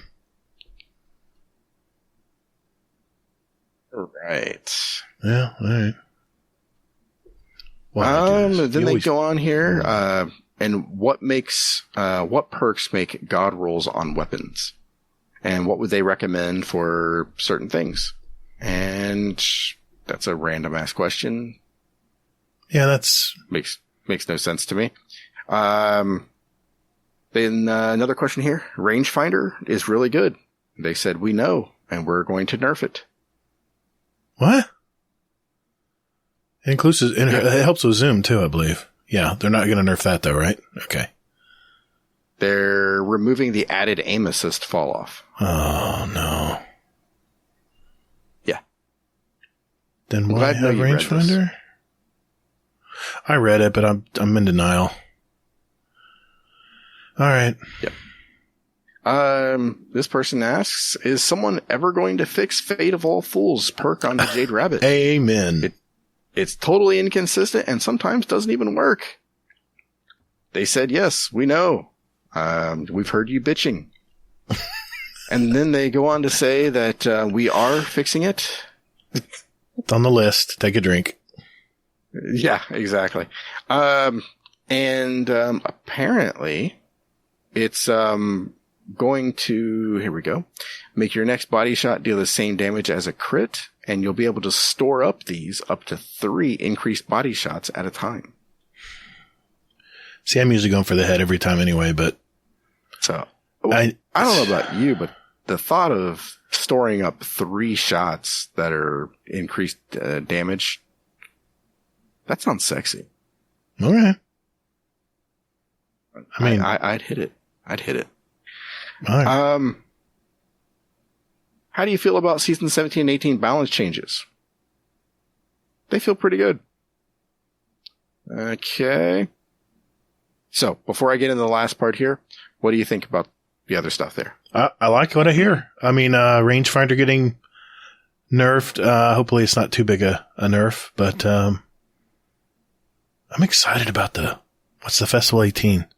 What's season 18 Festival Lost Weapon, George? Come on, man. I need to know. Yeah, I don't know. Well, we'll find out in about, 2 weeks? 2 weeks? Yeah, it's what Festival Lost 2 weeks? Yeah. It's about usually mid-October, right? Until like the 1st of November? Yep. Something like that? Okay. Pretty much. I'll just be surprised. Yeah, I like it. I like pretty straightforward questions. Not really much to add here. Okay. All right. So, what future balance changes should we be looking forward to? And then they said here, in the mid-season balance pass for this season, they'll make a number of changes to both under and over-performing archetypes. A sizable stability bump for auto rifles and trace rifles. A small buff to crit damage for adaptive frame pulses. Ooh. And precision frame autos. Well, that's going to bring your beloved, not beloved, but your prized adaptive pulse rifle that you love so much.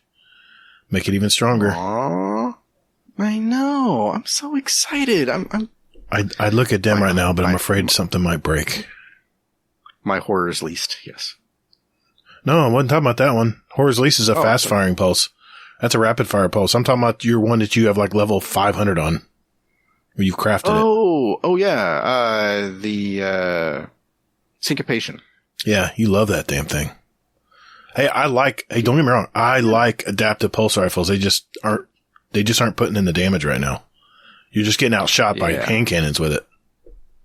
Yep. Yeah, the horror's least is a rapid fire. You are correct, sir. Look at you. I know all about that one. I get killed by it a lot. Yep. Well, hey, at least the battler is not getting a buff. Unless it's accidental. Battler's strong right now, too. Yep. Okay. Forge's Pledge is an adaptive. That could see some use. I got a lot of adaptive pulse rifles I want to use. I love them. They're forgiving. They're very accurate. And they just need a little bit of help. Just a little. You know what adaptive I've always liked? What's that? The Geon 7. Screw it. I'm just going to pull it up. Hang on. All right, we're still here. It's loading. No, don't bullshit with me. Don't start that shit. Don't start that shit. I have an inaugural address I will not get rid of. Your third axiom out there too. Oh, that's already, it's so unforgiving that it's actually almost good enough.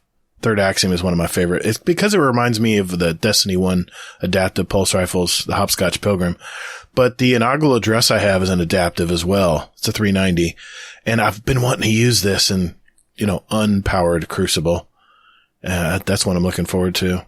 There's a lot of good adaptive pulse rifles I have. I even have some of I have a Forge's, like you said, a Forge's Pledge. I have one with 100 stability, dude. So, yeah, I've got some pretty cool rolls on this, but they're just not strong enough right now.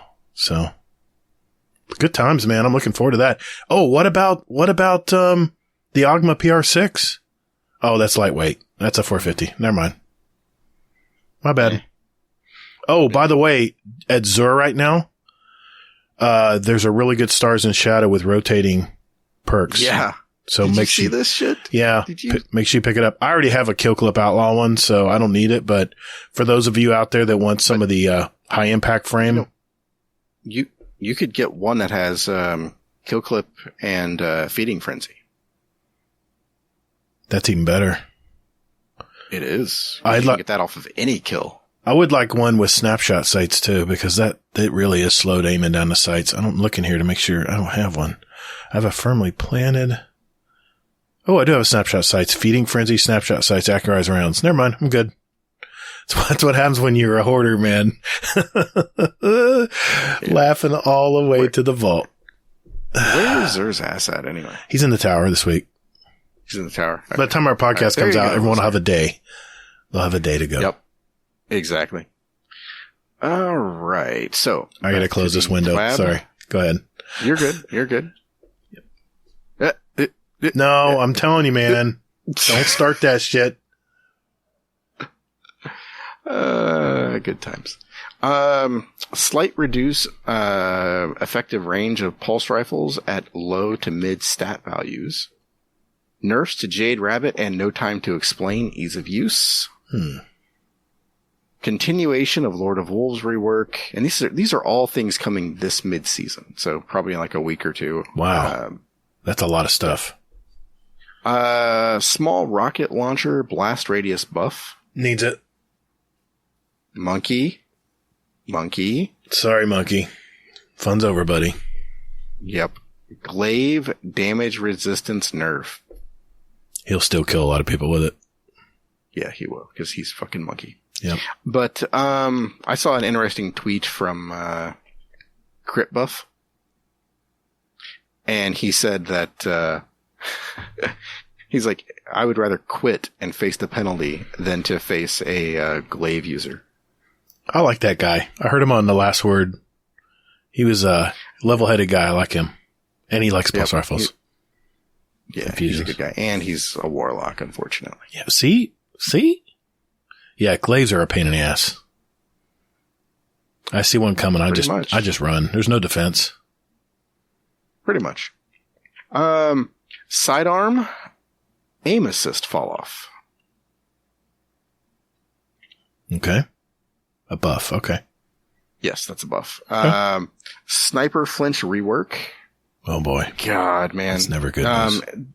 They did talk about the snipers on here, where they want to make it so it's harder for people to they want the reticle to jump get back. Yeah, so you don't trade basically. Well, I think the way they phrased it, Hazel, was they wanted the reticle to take more time to sit after being flinched because people were fighting through that. So it's not going to be fun for snipers. I love sniping. I just get that first shot in. Why have them in the fucking game? Hey, I've been done. It's been done to me when if I'm using like a fast firing pulse and I'm shooting at a mid range at a sniper and they're able to fight through that flinch and still kill me. I understand. It's frustrating. And face it, sniper rifles are all about cover shooting, knowing when to, how to gauge your target and be able to aim quickly. That's why snapshot is so important in the Crucible on a sniper rifle. I mean, I get it. I mean, they're the ultimate in high risk, high reward. It's exactly it. It's so satisfying. Yeah, exactly. Hey, I thought that these had rotating perks and shit. I thought these were supposed to change. Yeah, they don't rotate like in No, he sped it up in the video. It takes time. Motherfucker. You have to just keep checking back, dude. What kind of shit is that? It's not a freaking carousel. It's not Disney World, man. It's not going to just give you like a new perk like every few seconds. I thought that it would. No, man. you have to come back and just keep checking. Fucker. Yeah, I don't know how often it does it, but it's not going to change right in front of you unless you happen to be there at the exact time that it decides to. Well, motherfucker, I ain't got nothing else to do. I'm doing a podcast. Okay. You keep looking. You may be here a while. They're rotating. You can give us a live report like Sen does if it changes. Yeah, and I feel bad for anybody who's listening to this because I'm going to be like, hey, it changed and I got what I wanted. I'm sorry you didn't. You should have been listening. Well, they'll have a day after the podcast comes out. They can sit around all day and keep it on it. Yeah, hopefully. Maybe Nate will have his wife watch it all day. There you go. All right, back to the ship. Okay, very small tweaks to submachine guns that are outperforming their intended ranges. A small decrease to high-impact scout rifle damage. Some outliers have zoom levels outside of the normal parameters. And they're going to be brought back in the line. Interesting. Okay. Risk Runner, PvP arc damage resistance reduction. Now this is going to be interesting. Season 19, we have an additional list of changes we will be making, including removing some shotgun randomness. Better be a trade-off. I'm not a shotgun fan if you haven't figured that out yet, listeners. I like the randomness, is what I'm saying. Risk reward, right? I don't know. To me, if you're, within 3 feet of someone and they shoot you, you should die no matter what. Well, no matter the randomness. If you're good enough, you get that close to me, then yeah, you deserve the kill. Or if you're bad enough. Well, how about randomness on fusion rifles, Bungie? Why don't we address that? Because that is high risk. All right, never mind. All right, fine. Hey. No, not happening. Improved hit detection for glaives. Reworking or changing nearly 20 weapon perks. Really? Okay. Shit. That's a lot of perks. I'll tell you this, I'm not looking forward to that fucking twab. Yeah, I might just write that one in and just record the intro and say, all right. Yeah. There, we'll pass the buck. Good. Yeah, I like that. Come on, Night Demon. Let's get on it. Yep. We'll send everyone your way, buddy. Yep. For fun, Yeah. You know what? We appreciate you, but we don't want to go over this shit because we're lazy. So go listen to Two Titans and a Hunter. Yep. Okay. Do trace rifles have accuracy bloom? Nope. Under pressure going to be nerfed on fusion rifles? Yes. Great. My dog's barking. I'll mute myself. Go ahead and keep going. Okay. Are there any plans to add more subclass verbs to more exotics? Yes. Will skill-based matchmaking being present in Control have any effect on the way the way you handle weapon balancing? No. What are their plans for snipers? Oh, this is where we already talked about. Yep, there we go. Any fusion rifle changes coming, like a rapid fire frame buff? They want to watch and see how the shotgun changes pan out before they do that.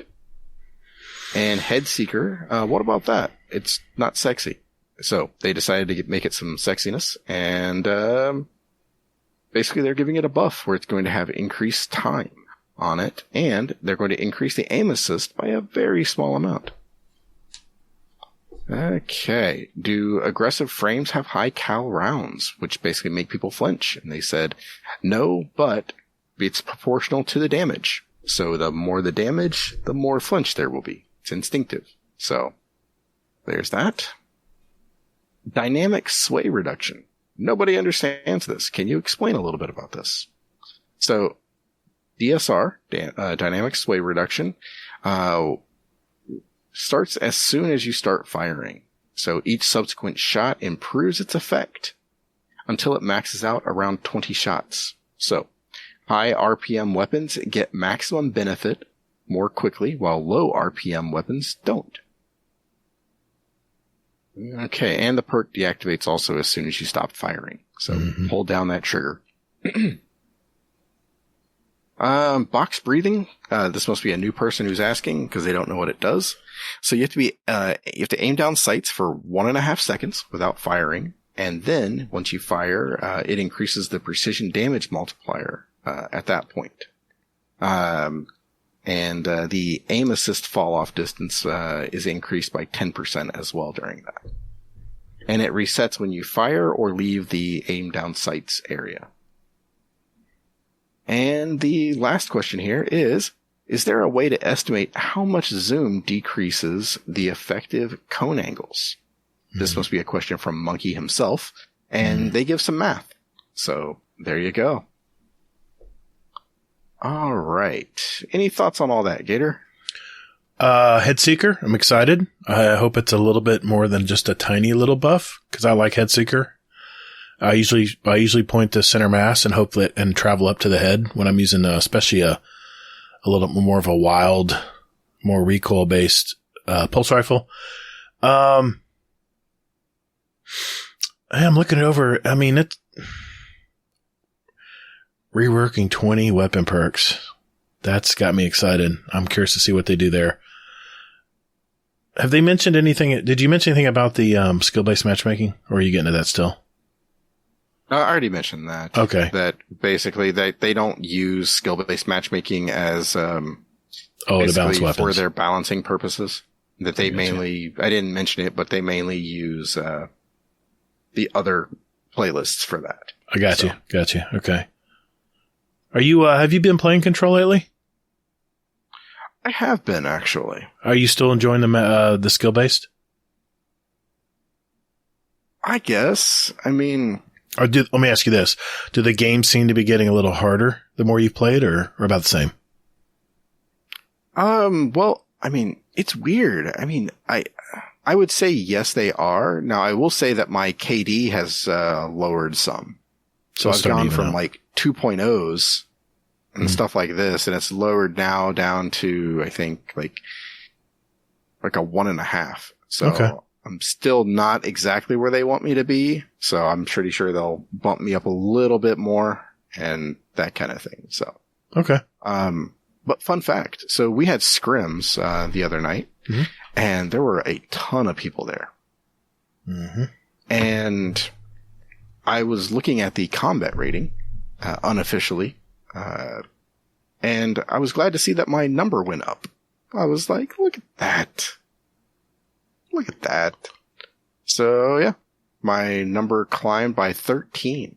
Nice. So yeah, it was definitely different the way we ran it. And, we had some feedback from, some of our players.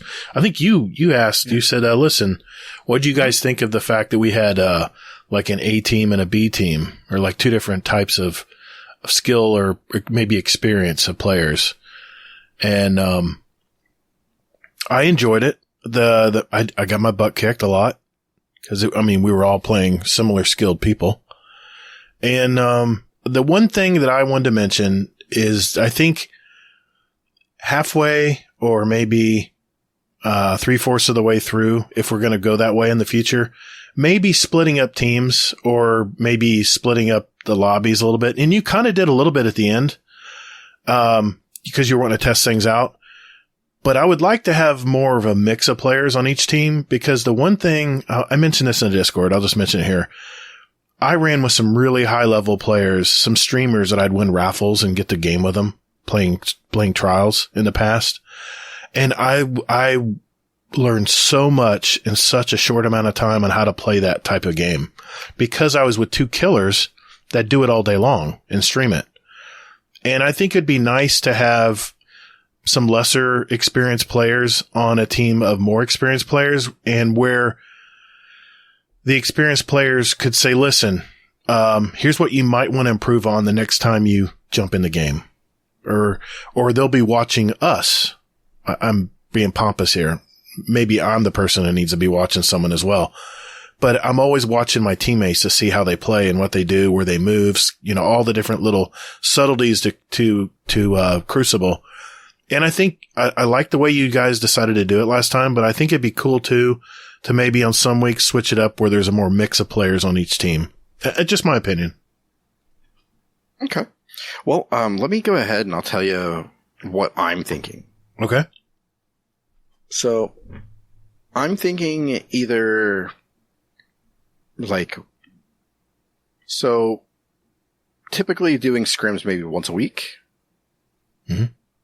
So that way it's going to be 1 week, or for maybe weeks 1 through 3 is going to be basically high skill or high experience, low experience type player together kind of thing. Okay. Like we were doing. And then that 4th week is going to be... Oh, like a playoffs. Not really like a playoff, but it's going to be the A team and the B team again. Apply what you've learned. Yeah. Exactly. I like that. So, that's one thing I'm thinking of. And then another thing that I want to do is I actually want to incorporate what we're doing into actual PvP. Oh, real world. Take it. Exactly. So we could take one idea I had was 1 week we could do the high experience and low experienced players and put them together and things like that, like we were doing.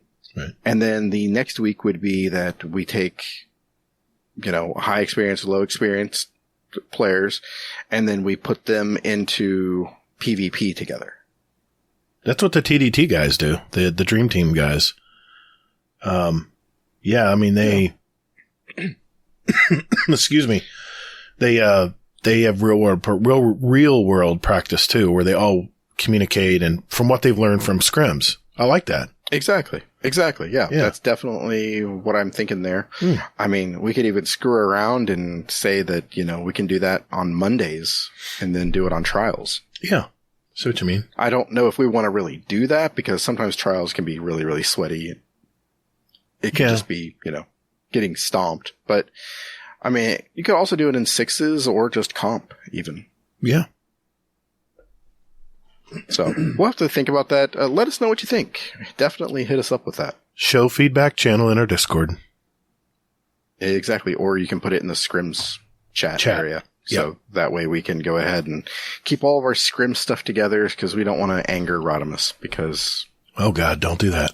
Hey, by the way, a shout out to Rodimus. He was on the Potato Thumbs podcast this last week and he represented GDC well. I haven't good. listened to it yet, but it's definitely on my list. I know that because I sent him an invite because I was playing with Fat. He mentioned that, by the way, in the show. That's awesome.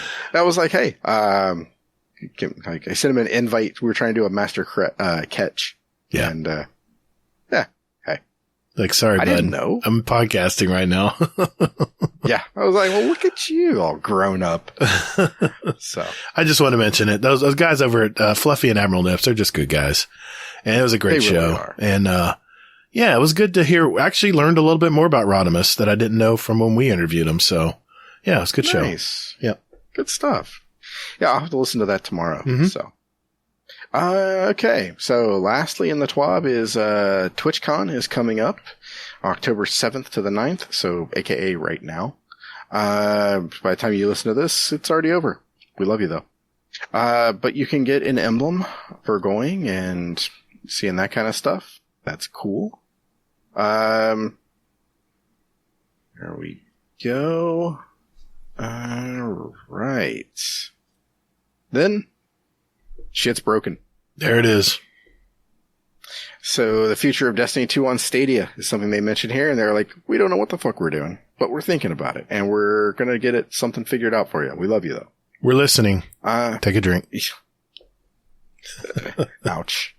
Tower performance update is in there. To alleviate performance issues in the tower, we have temporarily reduced the population cap to 20 players while we investigate the underlying cause. New deep sight focusing is a thing. Gerfalcon. They updated the TWAB to include this. because this wasn't in the original TWAB. Gerfalcon is a hunter exotic that's being up there. It's been basically like dismantled or disabled for a good long while now, and it's going to be fixed in mid-October, probably with the mid-season update. Yeah. Okay. Known issues. Shit's broken. Not reading it. If you want to know, you can read it. Movie of the week. Art. And I should go, hippie. Thanks, Hazel. That was a good TWAB. A lot of information in that TWAB. About time. Yeah. Well, you know, they were saving it up for this week from the last 2 weeks. Yeah. All right. Let's move on. We got a ton of questions from our community, and we've been accused of not spending enough time on our questions with our community. So I saw that. So, okay, here we go. We'll be right back.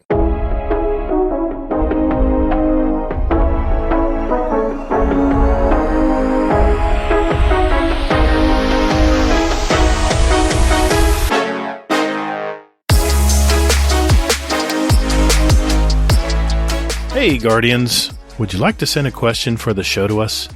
There are 4 easy ways to do it. First, join our Discord server. There's a join link in our show notes. We have some great gamers in there, and you can just lurk or hang out and jump right in and talk to us, whatever you'd like to do. There's also a channel labeled Podcast Questions where you can type in your question for the show.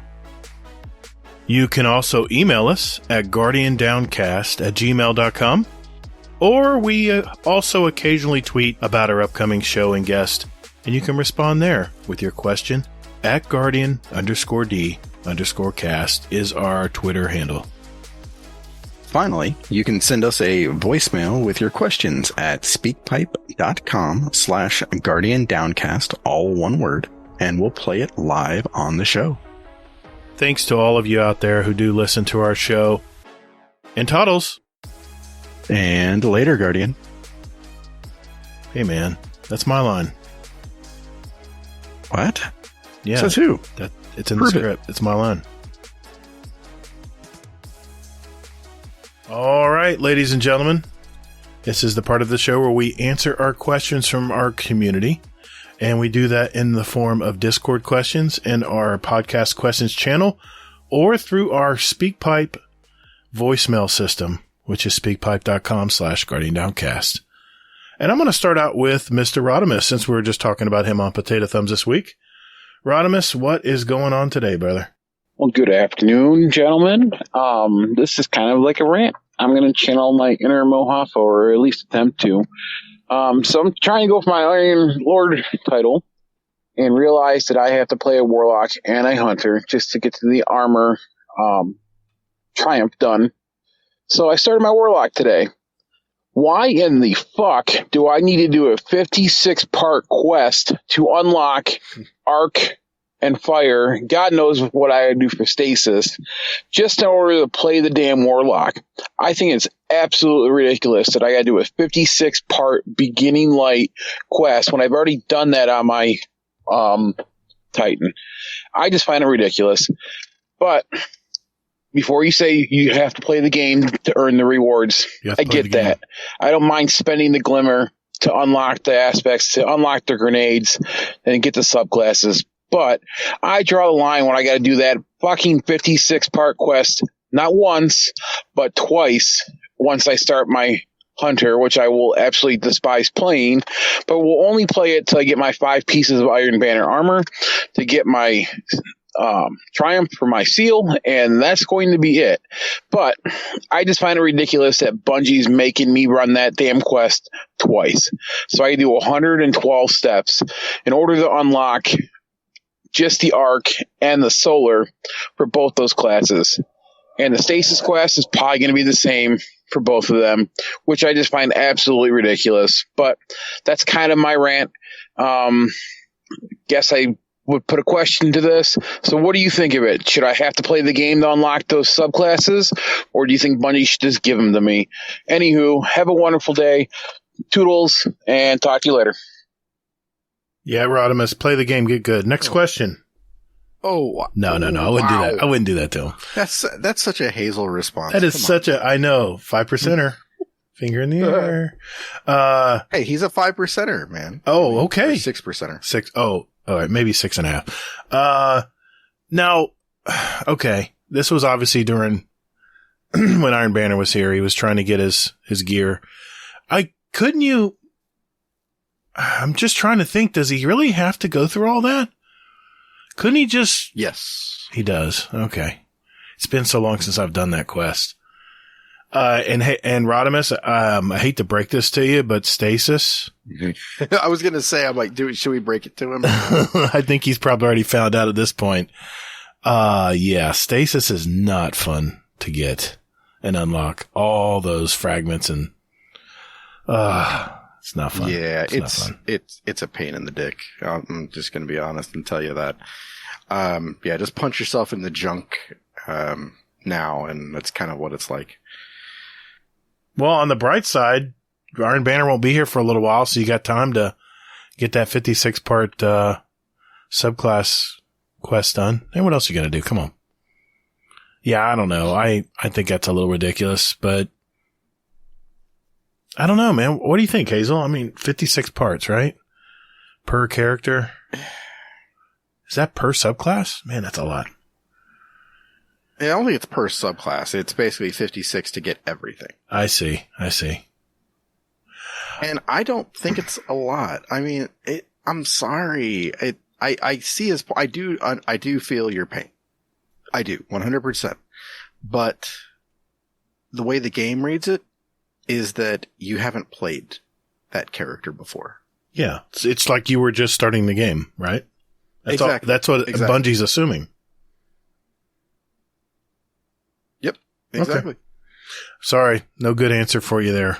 I like your rant, though. Thanks for that, Rodimus. Yeah. Yeah.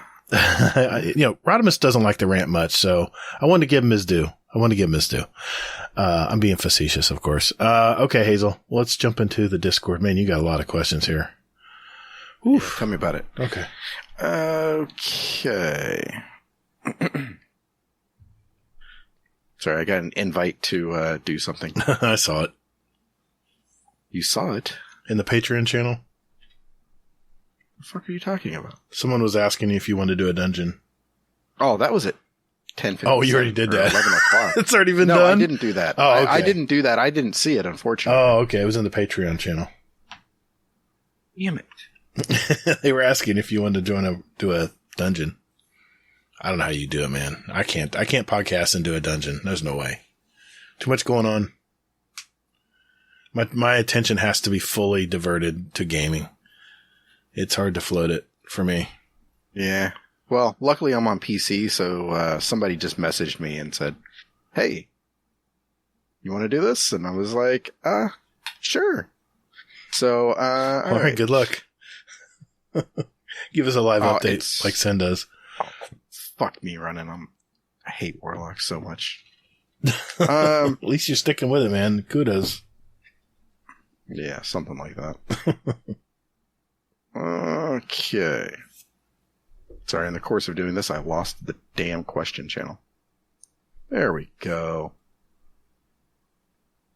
Okay. So, we have here, the first question is question for the Hazel. Go. Considering the divinity nerf, does that mean that we need to redo all the bosses to bring down their health? Yes, it certainly does. Yeah, pretty straightforward. Question asked, question answered. Yeah, I mean, they definitely should. I mean, I don't see why they wouldn't. You know? Right. Okay, and then follow-up question from Average D2 Gamer. Average D2 player. Nerf. Or, sorry, yeah, Average D2 player, yeah. Okay. Okay, this is not the right weapon for this. There we are. Okay. So, question for the show. Divinity nerf. Yep, it's happening. What are your opinions on it? The backlash against Salted Greppo was inevitable after his tweet, but do you think it's unfair to blame it all on him? I mean, yeah, I don't think we should blame him. Bungie admitted it's already been in the works. Yeah. So, I mean, I don't know. I mean, I don't think you can blame it all on him either. The dude was just stating his opinion. He didn't even bring it up. He was responding to someone who did mention it. Yeah. Okay, so that's part one. And now part two is they say they've been looking into it for quite a while in the TWAB yesterday. And here we are. So I feel that Bungie needs to take some of the blame. Had they announced they were looking into the effectiveness earlier, it would not have caused such a backlash. I mean, they can't control when people respond to tweets. I mean, maybe they could have mentioned something during that scandal or during that tirade. You know, hey, don't knock this guy. We've been working on this already. It's already in the works, guys. Sorry. Yeah. Yeah, I mean, that would have been nice, I think. But yeah, ultimately though, I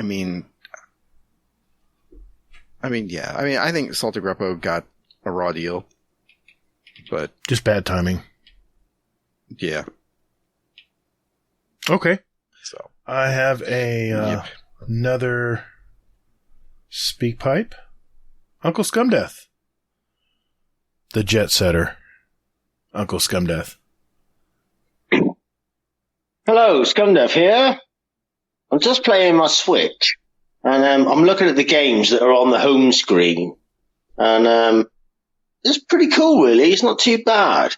So, I'm playing Quake at the minute, Quake 1, and I have Lego DC Supervillains, Wolfenstein 2, Ni no Kuni, Rocket League, Assassin's Creed, the Rebel Collection, which has got Black Flag on it, which I'm loving, Streets of Rage 4, Apex Legends, Doom 2, Fall Guys, Turrican, absolute classic from the old days, and Classic Pool.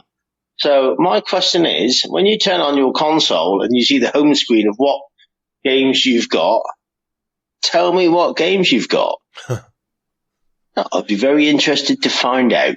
Anyway, love you all. Stay safe. Okay. God bless the king, apparently. Love ya. All right. I'm going to have to fire my console up for this one. Give me a second. I'll make a edit point there. Okay. Yeah, what's on your console, Hazel? So for my console, it is pretty quick and easy, actually. Cyberpunk. That's it? Yep. And Destiny. That's... Oh. Yeah, I have a lot of games listed, but do I play them? No, I just play Destiny. Yeah, I mean, I've got Call of Duty World War II. I'm trying to think off the top of my head because I don't have my console on. I could probably do it. No, I can't touch that. It'll crash. It'll crash shit. Let's just say I have all my Call of Duty games that I've played. Now, they're not on my main hard drive. They're on my backup hard drive. But they're still installed and ready to play. Yeah, I mean, I have the new updated Pro version of PlayStation Plus, so there's a lot of games I can get for free. And as long as I have the hard drive space, and like I said, usually what I do is I'll put them on my I have like a 4 terabyte, external hard drive that I can put on my PS5 that I store most of my games on. And a lot of them are PS4 games anyway, so they're not going to be able to be affected by the PS5 technology. So I can just play them directly off the spinning drive. But I mean, Battlefield 2042 is still up there. Thinking I'm going to just have the itch one day to just plug it in and play, because I've been hearing good things about that game, but I'm still burned. I'm not convinced to jump in that yet. I need more time. Need more time to heal. But I mean, Destiny is pretty much the game I go right to. And I have several other games on there, but they're mostly shooters. I think I have Doom's the latest Doom's on there. And I have a lot of games that I've gotten during Steam sales on my Steam account. I have a lot of games downloaded and ready to go, probably 50 games. Even, yeah. So anyway, I'm sorry. I would turn on my console right now, Uncle Scumdeath, but I'm afraid everything would come crashing down. So just, take my word for it. I have a lot of games, installed, but I mean, I just play Destiny. Thanks for the question, brother. Hope you're doing well. Making that new album. Okay, Hazel. A couple more from the Discord. All right. Here we are. Okay. This question sort of confused me a little bit, but I'm going to go with it anyway. Dorath, question for the show. Clans are basically just a reason to get a pinnacle each week and a few enhancement cores. Besides that, there is little point in them. What would you do to the clans to make them more beneficial and encourage participation? Well, they're not a waste of time. The first thing I would do, obviously, is make the clan capacity much larger, maybe 200 to 300 players instead of just 100, because now we're 2 clans for Guardian Downcast. We have the Guardian Downcast clan, then we have the Guardian Downcast pod clan, and I have a feeling soon we're going to have to make a 3rd clan. So just like Dad's Tales had to do. I think this is an antiquated system. I think they need to make it where everyone can be in the same clan, because there's communities of all different sizes out there. Secondly, I disagree with that statement, because it is more than just a pinnacle and getting enhancement cores. That is nice to have. But everyone who plays in the clan is representing the clan. It's right there on your emblem. And I don't know. I kind of have a feeling that we're all working together to strengthen the clan, or you have to level the clan up to 6 levels. I mean, I think we're both maxed out now, but at the beginning of the season, everyone's in a working together to get the clan levels up, so we have more rewards every week. Because those 7 enhancement cores don't come until like level 4, I believe. What do you think, Hazel?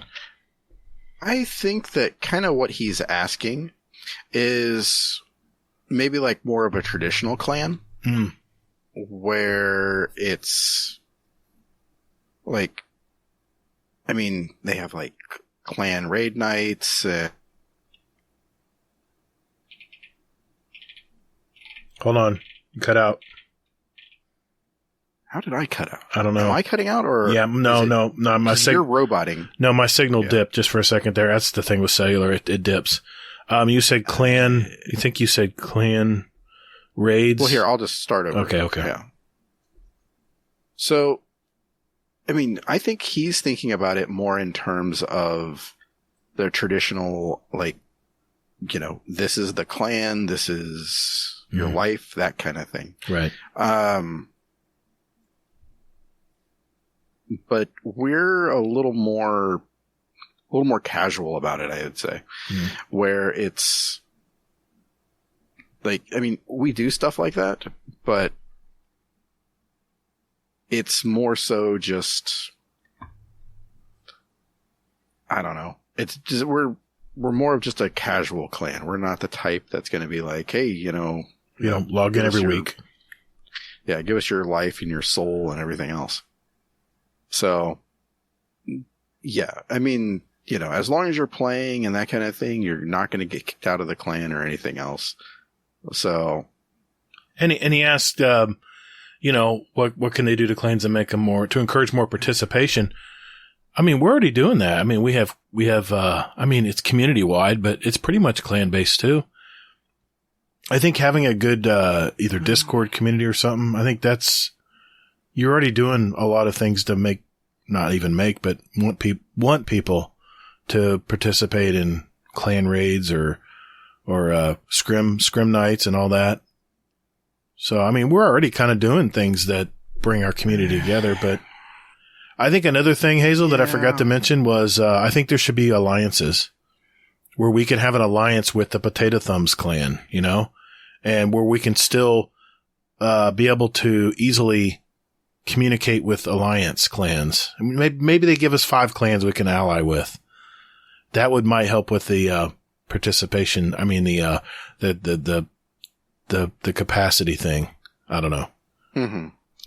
I mean, I think what I would like to see would be like clan battles.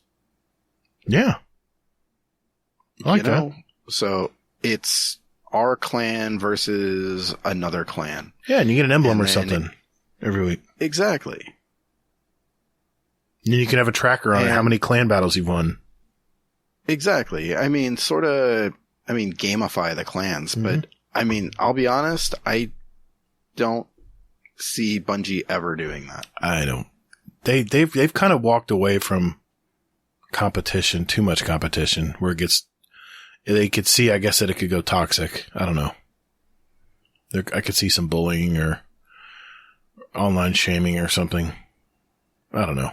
I may be a stretch, but I don't know. I like that idea though.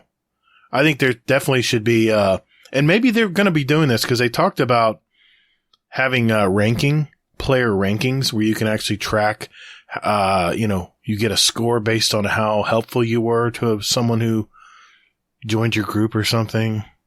I don't know. They touched on it on the big reveal for Lightfall, but we'll see. Maybe they've already got something in the works for this. I hope they do. I really do. Because this is kind of an antiquated system.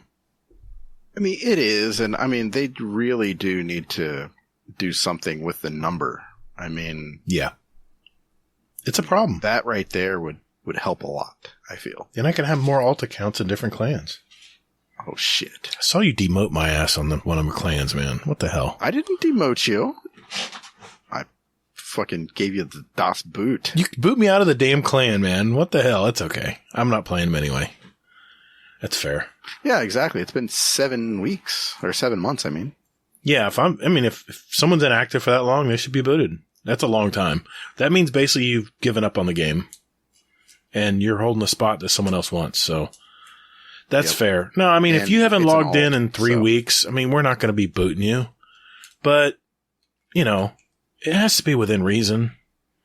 I mean, there's clans out there. If you don't log in every week, I've been in those clans. You get the boot. They don't even give you a warning. You're out. It's like, okay. Some people just want that active of a clan, and so be it. Yeah.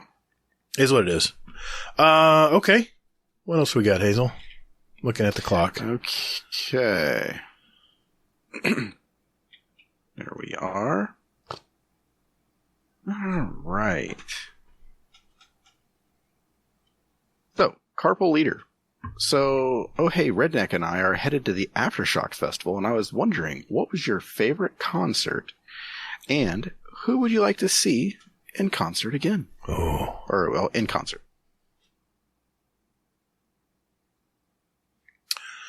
Oh, man. I'd like to see, it'll never happen because, Eddie Van Halen, God rest his soul, is gone now. I'd love to see Van Halen again, but it's not going to happen. It's too late now. At least they did come back and do a revival tour before he did pass. Oh man, who would I like to see in concert? See, I haven't read these. I've been on the internet much lately, so I got to give me a second here. Do you got an answer to this? Not exactly. I mean, always like to see Foo Fighters anytime I can. I think Danger Power mentions Electric Light Orchestra. That'd be cool, but man, he's getting old. I don't know. I think there's a certain point when old rock bands just need to hang it up. It's just kind of weird when there's 75-year-old men up on stage trying to crank out their old hits, you know? Rocking out with their socks out. Mm-hmm. It's just something, I don't go to those concerts because I want to remember them the way they were. And yeah, I understand that. I mean, yeah. I saw a video of Breaking Bad. Breaking Benjamin. What am I thinking? Breaking Benjamin. I was like, oh man, those guys have not aged well at all. Anyway. Okay, I got to think of one more here. I would like to see, I like Missio and a lot of the electronic bands now, but you wouldn't really see much like a rock band would. Damn. All right. Shit. So many bands going through my mind right now. All right. I'd like to see Tears for Fears again. I know they're getting old too. I know. I'd like to see them in concert one more time before they're gone. I'm a big Tears for Fears fan. I know Mr. Monkey will agree with me on this one. You got anything? Anything else? I don't know. I mean, I love festivals. Man. For me, I mean, I don't know. I'm kind of, I'd like to see, Metallica, I think. It's one band I've never seen that I wanted to. That they're getting up there too, but they might be able to pull it off. Even if they can't pull it off, it would still be really cool to see. Ooh, Red Hot Chili Peppers. I like to see Flea. He's probably not as active as he used to be, but that'd be a cool concert too. Yeah, we're all just getting old. Yeah. Was that 2 or is that just 1? I can't remember. That was 2 because you talked about the clans. Right? Yeah, that was 2 because we talked about clans. Yeah. Okay, let's do another speak pipe. This is from Moose. Howdy, y'all. It's your favorite cold weather cowboy Moose here, back with yet again another exotic speak pipe question. So, while I was sitting waiting for a class to start today, I had the idea of, hey, what if we change some of these super based exotics to do something more than like just buff damage or grant an overshield, such as Eternal Warrior or Curus the Falling Stars. So specifically for those two, I was thinking Curus, because it's the whole thing of Falling Stars. As you travel, you get small arc meteors that branch off of you and create like almost a carpet bomb effect when you land, such as how an actual falling objects in the sky have a tendency to fragment and fall apart as they fall through the sky as friction as well and other forces act upon them. And then for something like Eternal Warrior, I was thinking like instead of just granting you an overshield for your Fist of Havoc, it instead changes either the slam or the shoulder charge of it into essentially a full charge thunderclap damage, but without having to charge it. So basically you're running around and then you hit your whichever light or heavy attack with Fist of Havoc active, and it just creates a big cone of lightning that Thunderclap does, as either as fast or almost as fast as the shoulder charge. Those are just some ideas. I'd love to hear more discussion on it. I didn't have a whole lot of time to think about this one like I did some other things I've thought of before. So have a good one. Deuces. Okay. So Moose is obviously a Titan. Being you were definitely well versed in Titan. What do you think of those? Oh man, I like the idea of the Curus. Other than it doing more damage, it really doesn't what to do. Really, I mean, it just gives you more damage, right? It'd be kind of cool to see some stuff flying off of it. Sure. Area of effect. Yeah, of course. I mean, it.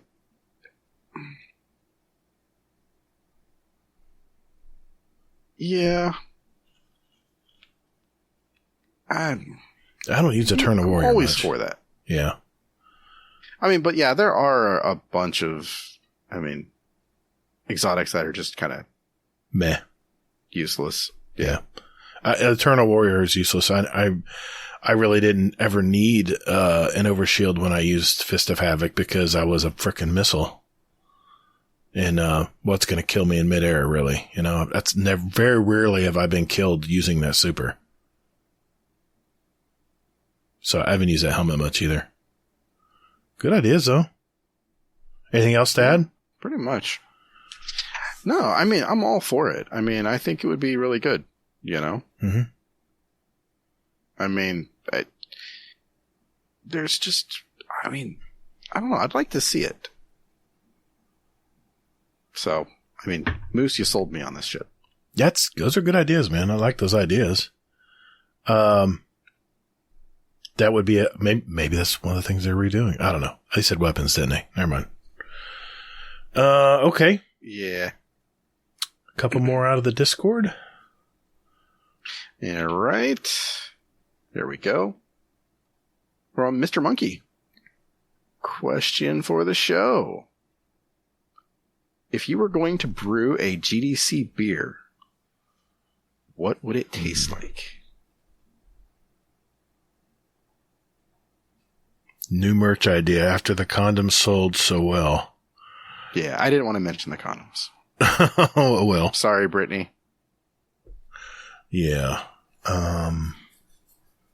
Yeah, we failed her, didn't we? Well, I mean, you think it's insensitive?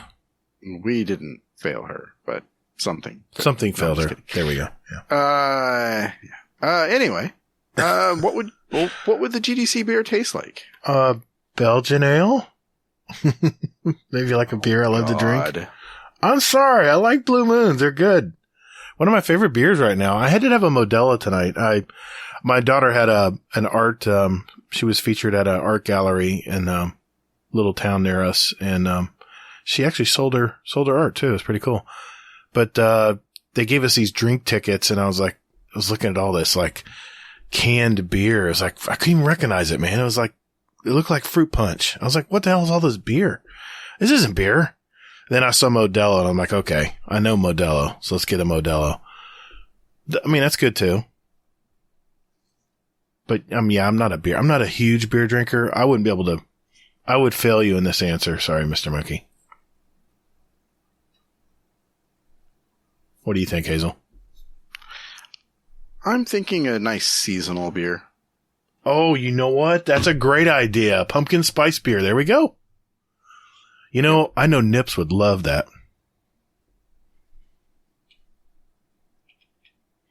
Oh, I had to mention this. Toll the Bell says it should taste like Oryx tears. I had to say that. That was a great answer. That was a better answer than the one I had. Whew. Good question. All right. One more? Okay. We have here. Okay, from Sauced Waffle. Question for the show. Would you rather fight one horse-sized duck or 5 duck-sized horses? That's part 1. Oh boy. One horse-sized duck or 5 duck-sized horse. I think size would matter here. So I would think 5 duck-sized horses. I can just give him the boot. No, I would never kick a duck, but hypothetically, here I might.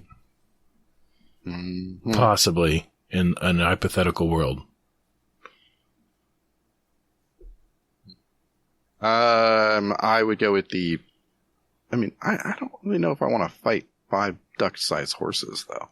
Yeah, but one horse-sized duck? That damn beak alone, man. Think how much louder they'd be too with that squawking.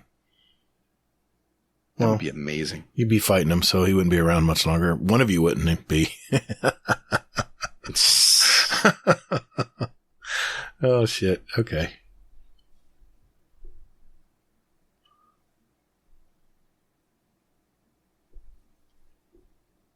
Yeah.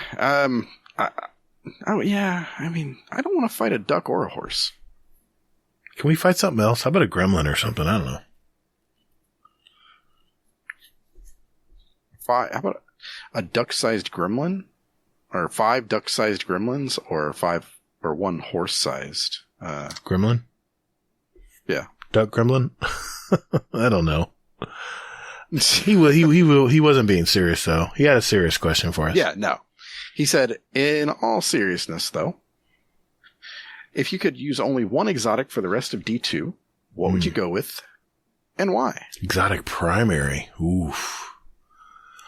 All right, hang on to your britches. I'm going to pull up Dim. Here we go. Searching.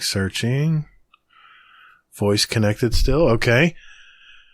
Primary exotic for the rest of D2. You know, I got to stick with Osteostriga, man. With the catalyst, that thing is just an ad-killing beast. Yeah, Osteostriga. That's what I'm sticking with. Really? I love that. I love that little SMG, man. I understand that. Not my answer, but I understand that. Okay. What are you using? Forgot. Wither Horde. Yeah, it's a good ad clear, but a special weapon. It's limited on ammo. I can have a magazine of like almost 100 with the Osteostriga killing ads. I mean, you could just fire for half a minute. But no, yeah, you're killing more quickly, but you just got to make sure you get ammo. Yeah, I can do that. I like using it. I like using that too. That's a good answer. In fact, if you go to the... Yeah, go ahead. I was just going to say, this was going to be in my video down the road on weapons to get when you go to Monuments of Light. That would be one of my first weapons I would recommend because it's so multifunctional.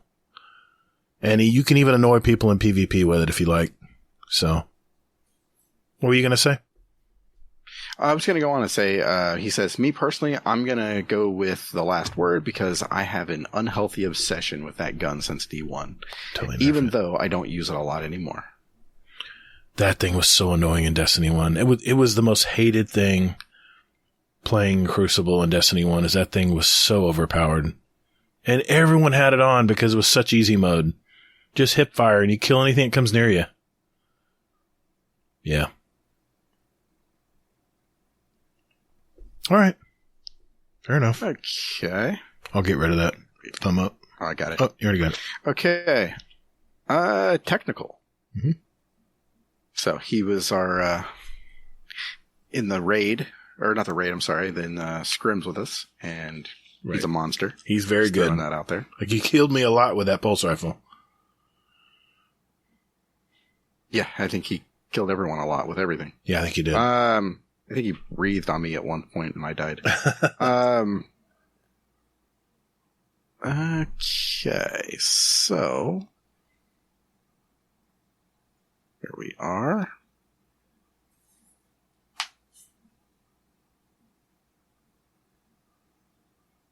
Okay. Sorry, I had to switch my loadout. It's all right. There we go.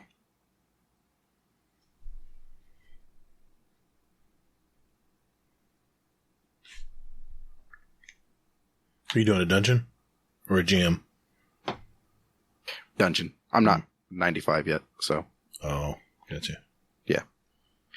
Hey, it's with Nips and Fluffy. What am I going to say? No. Oh, hell yeah, dude. I think we got a question from him too. You can game with him and ask his question all at one time. Nice. So what about you? If you do, what is your preference? You never read the question. Yes, I did. You did? Yes. Oh, God damn it. All right. Do I listen to music while I game? Absolutely, I do. in the morning when I do bounties and my gunsmith stuff to get my gunsmith rank up and all that good stuff.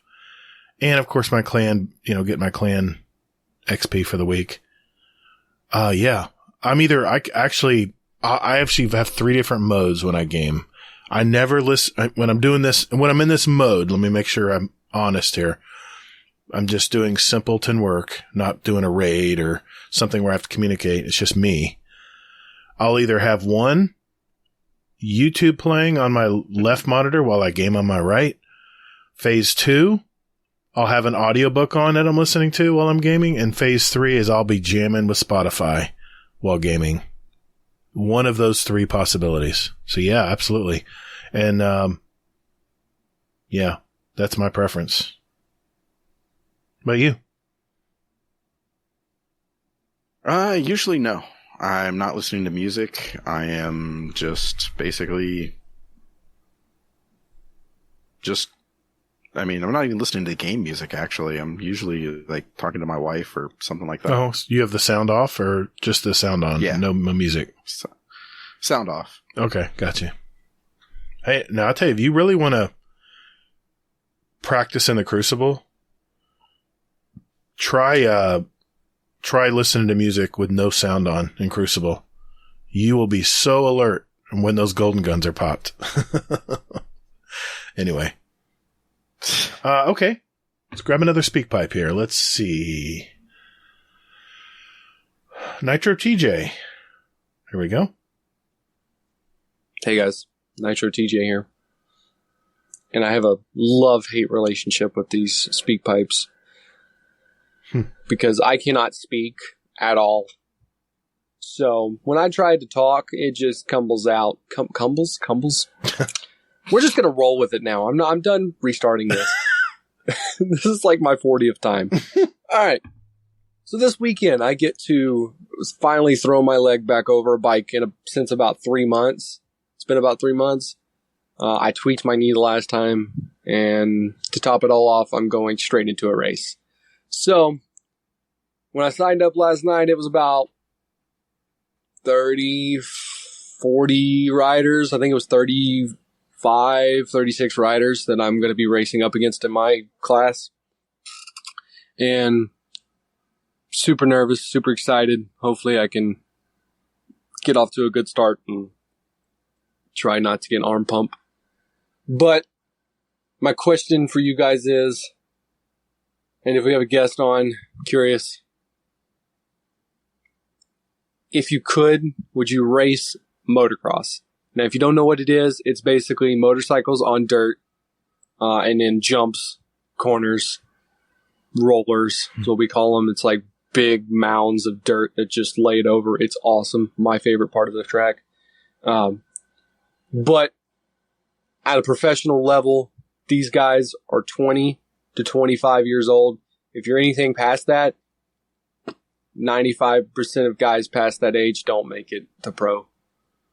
Don't make it any better at pro. Just rephrase that. But if you could, would you guys race this at a top level? It's very dangerous and fun, in my opinion. But, yeah. That was my question. If anybody would y'all actually race this? Gatr can help explain it if I did a terrible job, though. So you did fine. All right. See you next week. Yeah, good question, Nitro. Yeah, good luck tomorrow, by the way. We won't Yeah, good luck. be playing this later, but I meant hypothetically when you left the message. Would you race, Hazel? Have you watched a motocross? I've watched it before, and no, I don't think that I would. Yeah, I actually had a buddy, actually my best friend from high school raced motocross. It was it wasn't the pro circuit. It was, the rookie circuit, whatever's below pro. He was good though. He was really good. He had a really nice, Suzuki. I think it was a 250. I think he ripped it, or 125 maybe. Anyway, you gotta be effing nuts to race motocross, dude.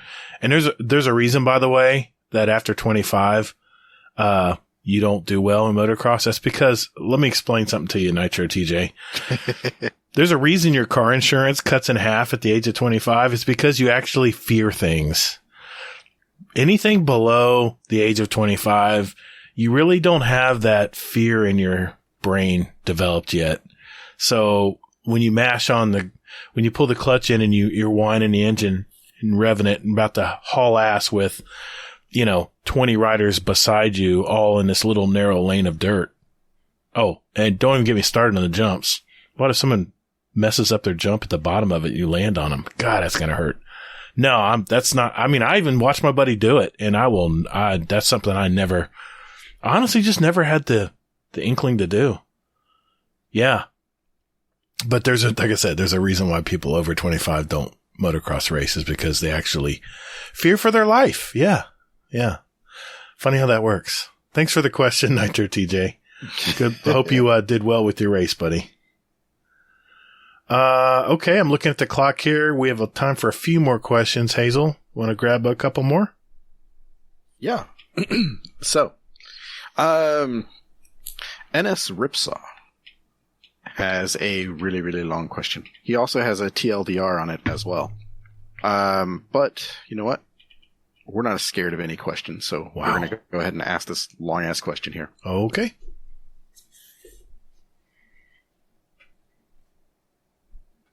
Okay, we beat it. That was quick.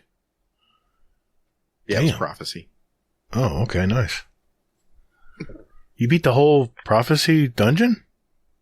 Yeah. Damn, I gotta run dungeons with you guys. Takes me forever to get them done. Our backpack is big. I guess so. Damn. Okay, so. Was it a checkpoint, or was that the entire thing? It was the entire thing. Damn. Fresh that's not a short frickin'. Okay, go ahead.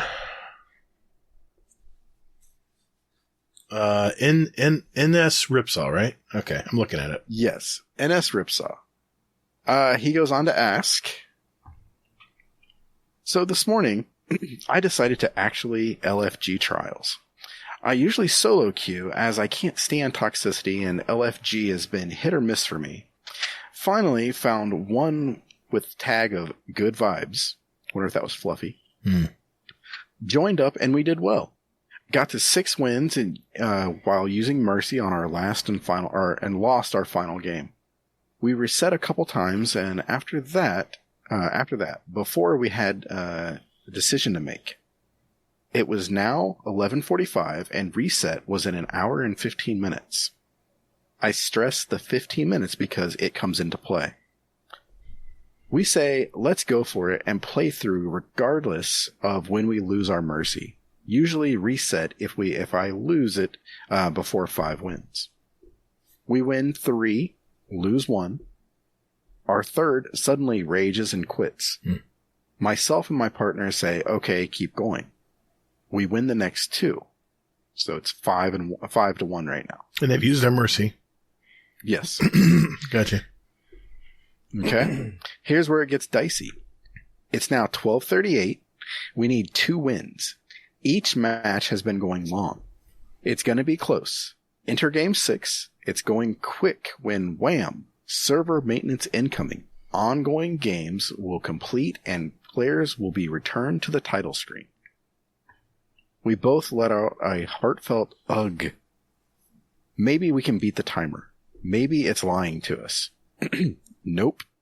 Get win 6 and immediately get booted to the title screen. It's 12:45. I know it's not a guarantee, but we were going strong and felt the heat from the lighthouse. It was right there. We had the time.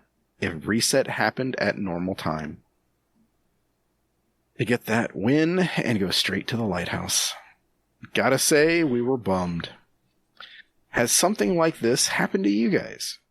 Have you raced the reset timer and lost? It was fun, but damn was I salty about getting kicked a tiny bit early. Good question. That is heartbreaking. That is.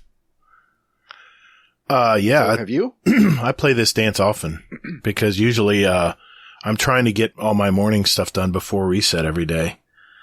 And, usually I try to get it all done before reset, and then I go grab lunch and head to work. I don't think I've ever done it on trials, but I remember doing it in Iron Banner. We were trying to complete a bounty, those seasonal bounties they had that you had to complete.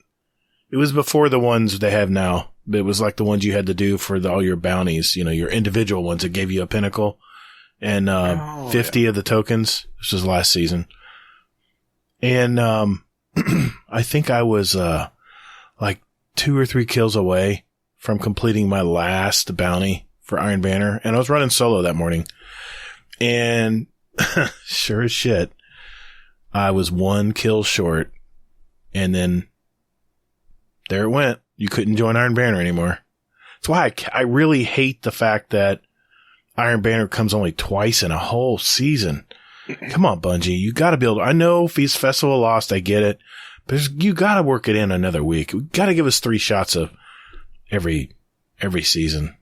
That seems to be the sweet spot. They used to do it every month, but now it's like half that. So what do you think, Hazel? Does that ever happen to you?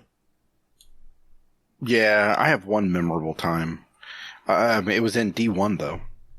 And they didn't really do maintenance much, I remember. No. In D1. But for some reason they were doing maintenance and we were doing Oryx. And this is D1 Oryx. So we were doing 16 bomb strat.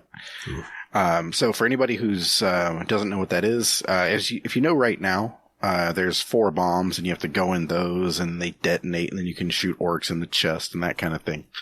Well, imagine that only 4 times, and that was 16 bomb strat. And we got the 16th set, or the 4th set of bombs, and we were getting ready to do DPS and we all got booted.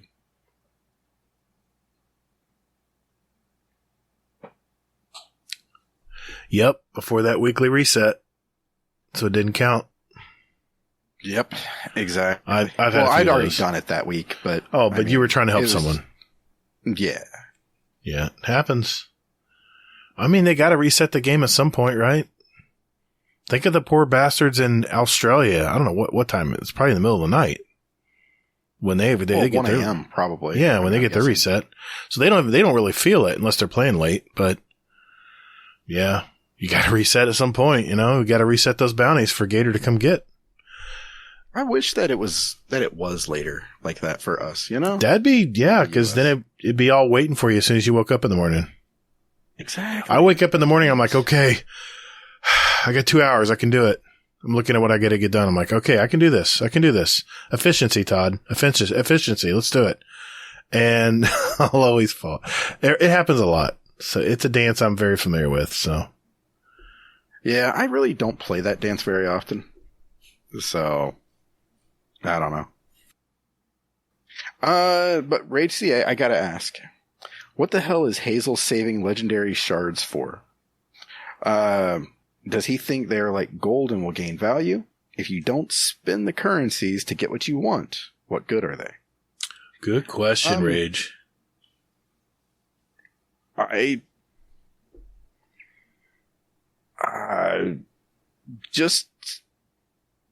I'm just going to throw it out there. Okay. And I think I have the perfect person with me to answer this question. So, Gatr, what the hell do you use legendary shards for? Because don't turn this on me.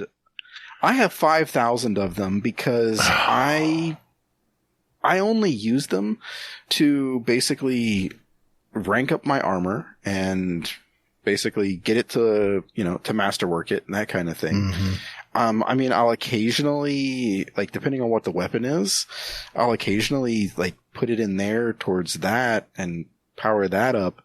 But, I mean, just to be honest, I mean, shit's expensive. I'm not gonna buy, I don't need enhancement cores. I've got 491 of those.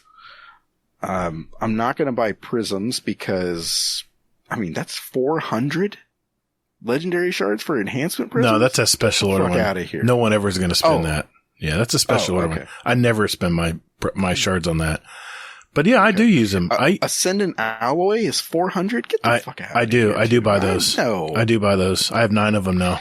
I've been stocking them up because I got a lot of enhanced perks to get. I've got 5 I'm sitting on for that, and I'm not spending that shit on that. I mean, I can use them. I mean, I guess I'll buy, materials or something. Yeah, you can buy Glimmer. You can buy Glimmer. No, not right now. No? Well, I can buy the Materials. material and then change it turn to them into that. Glimmer. But, I mean, I don't really need Glimmer because I get Glimmer through playing the game. I mean, I'm just running around here at the tower, just doing live research. So, I mean, I can buy weapons, I guess, but I don't like the rolls, and I get my shit from random drops, so I don't need to go and buy shit from people. So let's just say several things in this game. I'm answering your question. Several things in this game require legendary shards to acquire things. I do buy the weekly Ascendant Alloy because I am trying to craft all the weapons. I refuse. I know. I hear you. I have 8 golf balls now. I've been slowly using my enhancement cores as I'm now at 800 of those, but I still only have 15 enhancement prisms. It's like a little game I play. You have 15 enhancement prisms? That's all you have? That's all I got, man. I use them. 15? I make builds. Yeah, that's all I got. All right. I'm going to, I got a speak pipe. Say anything. Man, I got a lot of speak pipes from them. I'm going to go with, Hades. Hades has a question for the show. What's up, Hades? Hey, what's up, guys? Hades here, Sparrow Racing, Jim Guardian Dan. So, I apologise for chocolate noise in the background. First up, I hope everyone who's been hit by, was it Ian? Amazing name for a tornado, hurricane, whatever it is alright. But, question for you, relevant this time, Hazel, is what's your opinion on lane splitting or filtering, whatever it is? Here in the UK, it is legal and absolutely encouraged, which is a lot safer for bikers. But I know that a lot of people aren't a big fan of it. If you have an issue with it, get on a bike, in the car, it's fine, don't worry about it. But how do you two feel about it? As always, love you both. Enjoy. Thanks, buddy. Did you hear all that? It didn't come in super clear. Did you understand what he was asking about lane splitting? He was asking how do we feel about lane splitting? Right. Yeah, is that a term in the UK? Yeah. I'm trying to determine what he means by that. I'm guessing that it's sort of like, I guess, like a bike lane. Oh, okay. Yeah. I don't know. We have bike lanes here, but not for motorcycles. They're for, pedal bikes. Because unfortunately, the Orlando area is one of the top cities in the world for pedestrian deaths. Isn't that nice? Yeah. Yay, Florida. Yeah, you got any opinion on this? I think they're good as long as they don't lead to more deaths. Yeah. Is that a opinion? I'm hoping we're answering this question correctly. Lane splitting. It was some of it was muffled, so I didn't understand what he was saying about UK, how they felt about it. But maybe if you want to clarify a little bit, but yeah. I mean, I know when I used to ride my motorcycle that people don't respect you as a motorcycle rider usually, and they'll pull in front of you. They'll pull in front of you and brake. Oh man, I've been so many times I was almost in the back of someone's pickup truck. So yeah, I don't think they share the road very well. which is why I like cruising bikes that make a lot of racket and noise.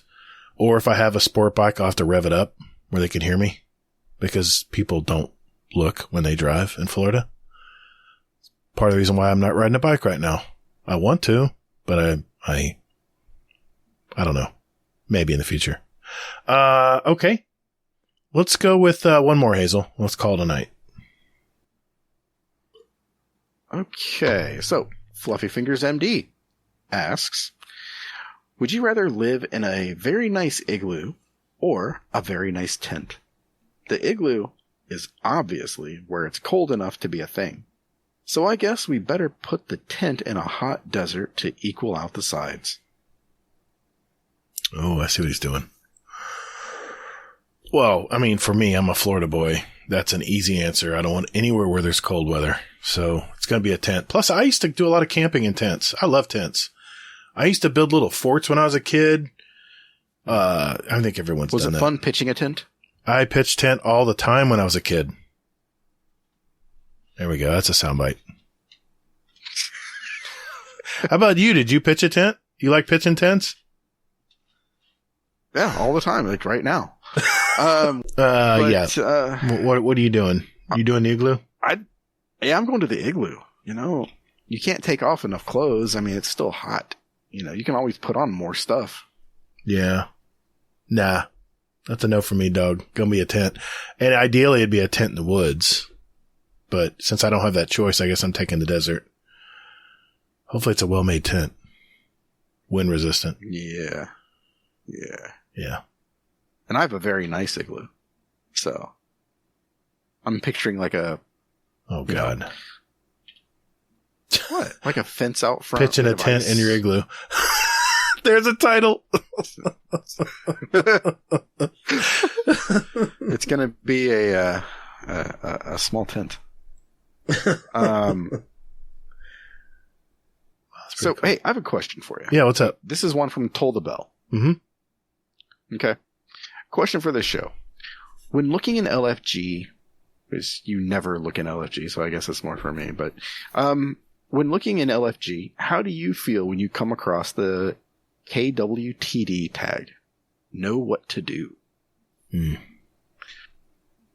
So, Gator, you're looking up LFG, and you see KWTD. Yeah. Let's see here. What are we doing? What? You're doing Vault of Glass. Mm-hmm. Okay. And you see the KWTD tag. Right. Do you do it? Yeah, I'm confident in my gameplay. Yeah, sure. The thing is, though, is usually when you join an LFG, someone has to assume the leadership role. Otherwise, it's just a bunch of Indians and no chief. And that means everyone is not working together cohesively. If it's a know what to do, it's probably a speed run. And if I'm looking to get it done quickly and I don't have my group around me, then yeah, I'd probably join it. But then if the guy's a real prick, then moving on. Life's too damn short to deal with that bullshit. It really is. What about you? Damn. Look at you. Proud of you. I mean, I'd join it. I mean, I'm confident in my skills doing that raid, but if it was like, I don't know, Master King's Fall challenge mode, know what to do. Have fun. Yeah. Have fun. Yeah. That's some next level type shit right there. Yeah, that's a Lana move. Damn, are you throwing shade at Lana? We need to have Lana back. I miss Lana. Yeah. Lana. Where's Lana? My Lana. All right. Thanks, everyone. I think we adequately answered questions tonight, so hopefully won't get any shade for that. We answered like 6. Did we really? We answered more than that, I hope. Yeah, that was a good mix of both. So, oh, you know what? All right, fine. Fuck it. I'll go out on a speak pipe here. Let's go out with, let's go out with Mo. Mo, what's going on? Question for the show. So, when was the last time your workplace decided to give you something on discount? Now, I don't mean like, oh, hey, you know, colleague discount. But hey, I mean like stuff where, like I know during Christmas we have like cookies that are normally like £1 extra or £2 extra or 3, whatever it is. And it's like, oh, you can just take a free cookie, like, you know, like, limited to 1 bag per colleague or something. But like today, I think like either the day before or today, during the day, we had like just a whole pallet of Coca-Cola, Coke Zero. No, the thing was Coke Zero and Diet Coke. We had like a 24 pack of them, and they were just like drenched in water, like the packaging. And some of them had like, you know, little like wear and tear on the packaging only. So I was like, original price, £8. And then like the reduced price is £3.50. So I was like, heck yeah, I'll grab one of these. Why not? Now I know it's like a discounted price, but it's kind of the fact that it's basically just for us, like just for colleagues. Then obviously, like I'm guessing if by the end of the night, if no one really takes any more home, they'll just put it out in the general public and then customers can just buy it. But I was just wondering, when is the last time your workplace ever, you know, threw you a bone or like, oh, here you go, have some freebie, or here, have this for 50% off kind of shit? I don't know.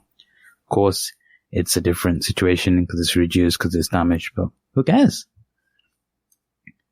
It was a pain in the butt to get into the car with my bag on, to take my bag off, to put my feet in the car, to move my bag out of the way, to get the fucking 24 pack of Coke, to hold it, and then to get back home, and then to get out the car, take the bag out, take the fucking multi-pack of Coke into the house.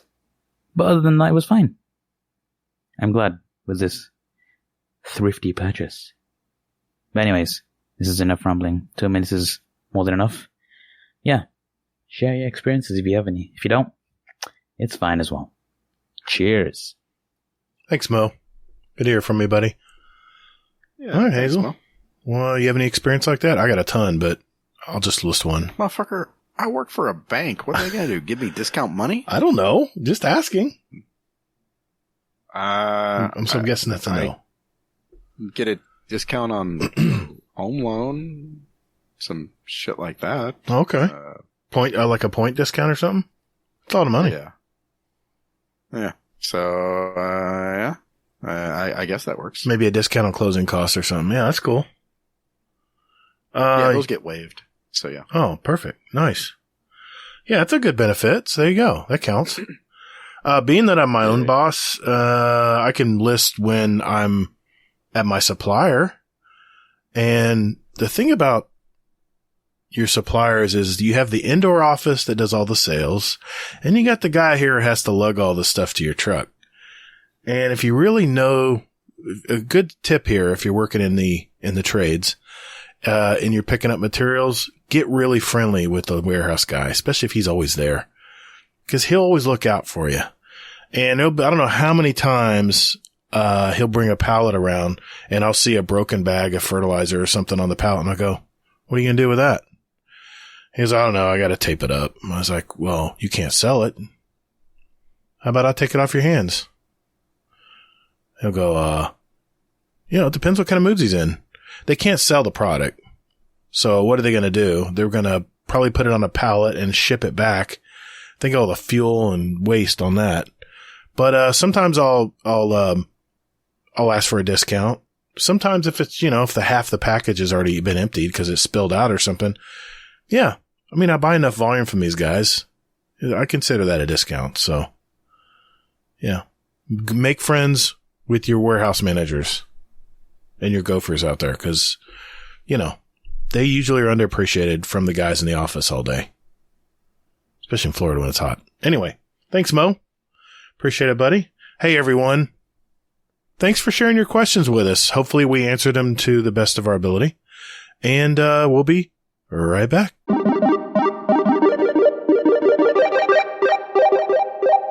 Yo, what up, what up, what up? Native Raider here, and you're listening to Guardian Downcast. Let's get it.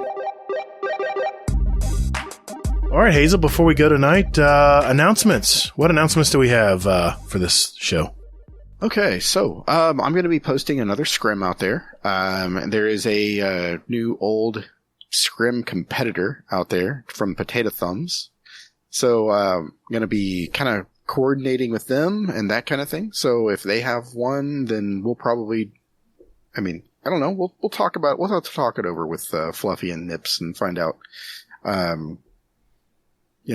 is 2 scrims in a week? I already hear Monkey salivating. Is that too much? Right. But I'm thinking that if they do something, then we can go ahead and, we'll just coordinate it. Yeah. Yeah. I'm thinking that maybe if they do scrims, then, if they want to follow like what we do that. We can do our own thing with scrims. And then, one thing I do want to do is I'm going to be setting up, raid nights. Yes. So, yep. Getting back into that because we need to. Yeah. Hell yeah. I'm ready for a raid night. It's been a while. Yep. Yeah, it has been. It's been too long. Yeah. So, and it'll be a teaching raid. So if you're hearing this and you want to learn how to do something, we can do King's Fall, get that pinnacle loot if you want. So yeah. Yeah. If it's, the raid rotation, whatever it rotates to that week, we can decide then. Well, next week is, Deepstone. So Deepstone's not bad either. It's, yeah. Okay. Well, we'll wait to see what you, post there, Hazel. Anything else? Exactly. Anything else we got? No, I believe that's everything as of right now. Okay. Thanks, Hazel. I did want to mention our question of the month for October. And like I said, we had this question from one of our community members. It was Oh Hey Redneck, right? Correct. And, I wanted to know what our community thought. She was asking us this question. So I'm throwing the question back to our community. So the question is, do you have any tattoos of Destiny content? If you do, what's the reason you had it done? And is there a story behind it? Obviously, make it a short story, a TLDR, please. If you do not, what Destiny art would you like to put on your body and why? We'll need your answers by Wednesday, October 26th, which will be here before you know it. And on episode 171, Hazel and I will play the answers from our speak pipes and include our answers from our Discord. You can send us a voicemail, by the way, at speakpipe.com/guardiandowncast. Or you, like I said, enter your answers in our question for the month channel in our Discord. Sorry, Rodimus, that one's not going. I'll have links, by the way, to both these areas in our show description right down there if you're listening to our podcast right now. And just know we'll have another drawing for a $25 Amazon gift card, but our SpeakPipe answers will be entered into 2 additional drawings for podcast swag, which you can get if you want to get your own swag at designedbyhumans.com. Just search for Guardian Downcast. Our store is in there. Yeah. I just want to congratulate again Soccer. He won our gift card for the month of, September? September. And I guess, August and September. August and September. Yeah, August and September. Master Wabbit won some more podcast merch, and so did RushJet. So, I know I don't have much internet right now. I'll be in touch. We'll get that out to you. I'm usually pretty good at that. Okay. Our Patreon just blew up this week. I want to give, shout outs to our new Patreon members as of this week. We have Oh Hey Redneck. We have Toll the Bell. We have Sauced Waffle. We have the Crimson Chin. And of course we have Technical. So that means our updated list of Dungeon Champion patrons is Scoot, the Scarlet KM, and now Oh Hey Redneck, and the Crimson Chin, Technical, and Sauced Waffle. Fantastic, guys. Thank you for that. Thank you for giving back, man. It's just, Speechless. Yeah, I was too. Believe me when I saw it. And of course, our OG Raid Boss patrons, that would be Mr. Jealous Gaming and Mr. Frostbite. Thank you, boys. Appreciate it. Thank you so much.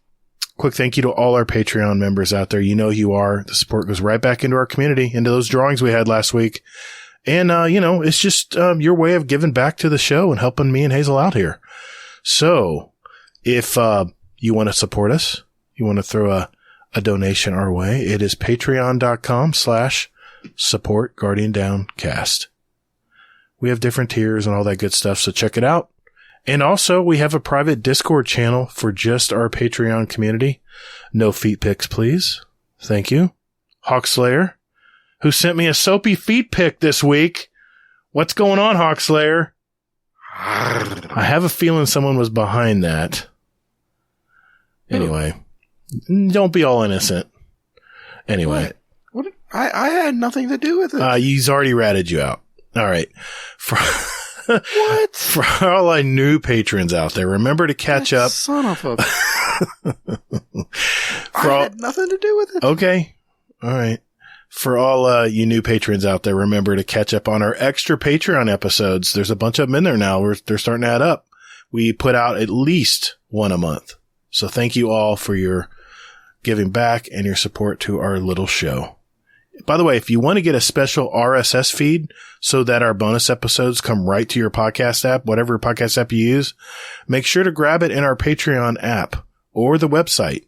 And that way, when we release them, you'll automatically get notified. Just want to remind everyone that Hazel and I do have another podcast that we produce on about a bi-weekly basis. It's called Playing Favorites. If you have a favorite, I bet there's a story behind it. Plus, Hazel and I will end with one of our favorite stories for the month. Not Destiny related, but maybe entertainment, gaming, social media, pop culture, whatever. Somewhere around there, we decide and we discuss it. And we can get pretty spicy in our discussions as well. Our next episode will be coming out soon, so keep an eye out for that. And just search for Playing Favorites Podcast. I know there's a couple extra out there. It's the one with the big giant book. By the way, Snail and Trails did the artwork on that, my daughter. Really great job on that. Just want to give her a shout out. Hazel, that's a wrap, man. Another episode in our collection. For our listeners out there, we have 167 other episodes with interviews from gamers all over our community. So take a look at those, especially if you're just finding out about us. And if you like what you hear, do us a favor. Tell a friend about us. Just hit that little share button on whatever app you use. Hazel, where can people reach you, sir? Quick and easy. Hazel NT. And all the places except for Twitch where I never stream.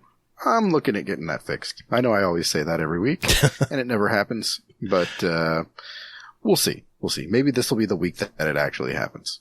Be pretty cool if you streamed one side of a clan raid night and I streamed the other side. That'd be kind of cool. Yeah. We got people on our Discord. They can help you out with that. Okay. I may have to hit up some people. Yeah, man, definitely. They're out there. They'll be glad to help you. You can contact me via Twitter at Todd the Gator. Remember, that's 2 D's and GATR. It's the same way on YouTube, by the way, my new YouTube channel. I've made a lot of big changes on my YouTube channel. I'm putting out a new and returning player series for all you folks coming back to the game Destiny 2. Hopefully they can help you out with some of the little intricacies of this game. So check that out. They're not bad, by the way. Thank you, man.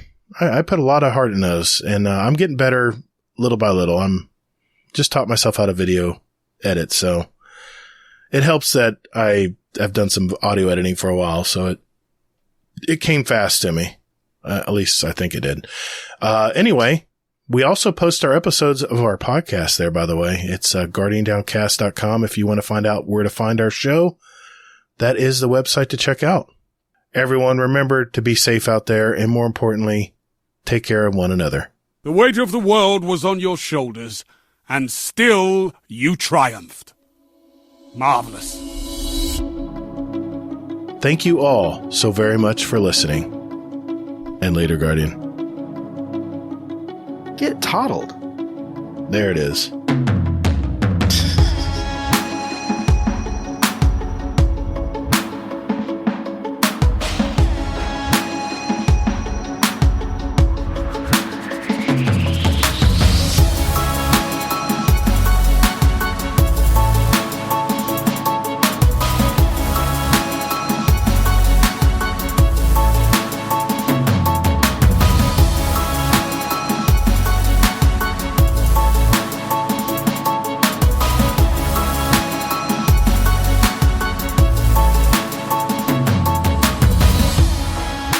I think you're the guy that Sony like hires to pitch their movies to, like Morbius, and go like, "Hey, do you like this?" And you're like, "Yeah, it's great." And they release it to everybody, and everybody else is like, I don't know. How did this get greenlit? I was just throwing crap on the wall and see what stuck. Those are just some ideas I came up with. Yeah, all you did was get your wall all shitty. It's a very good movie. It was well written. It had Idris Elba.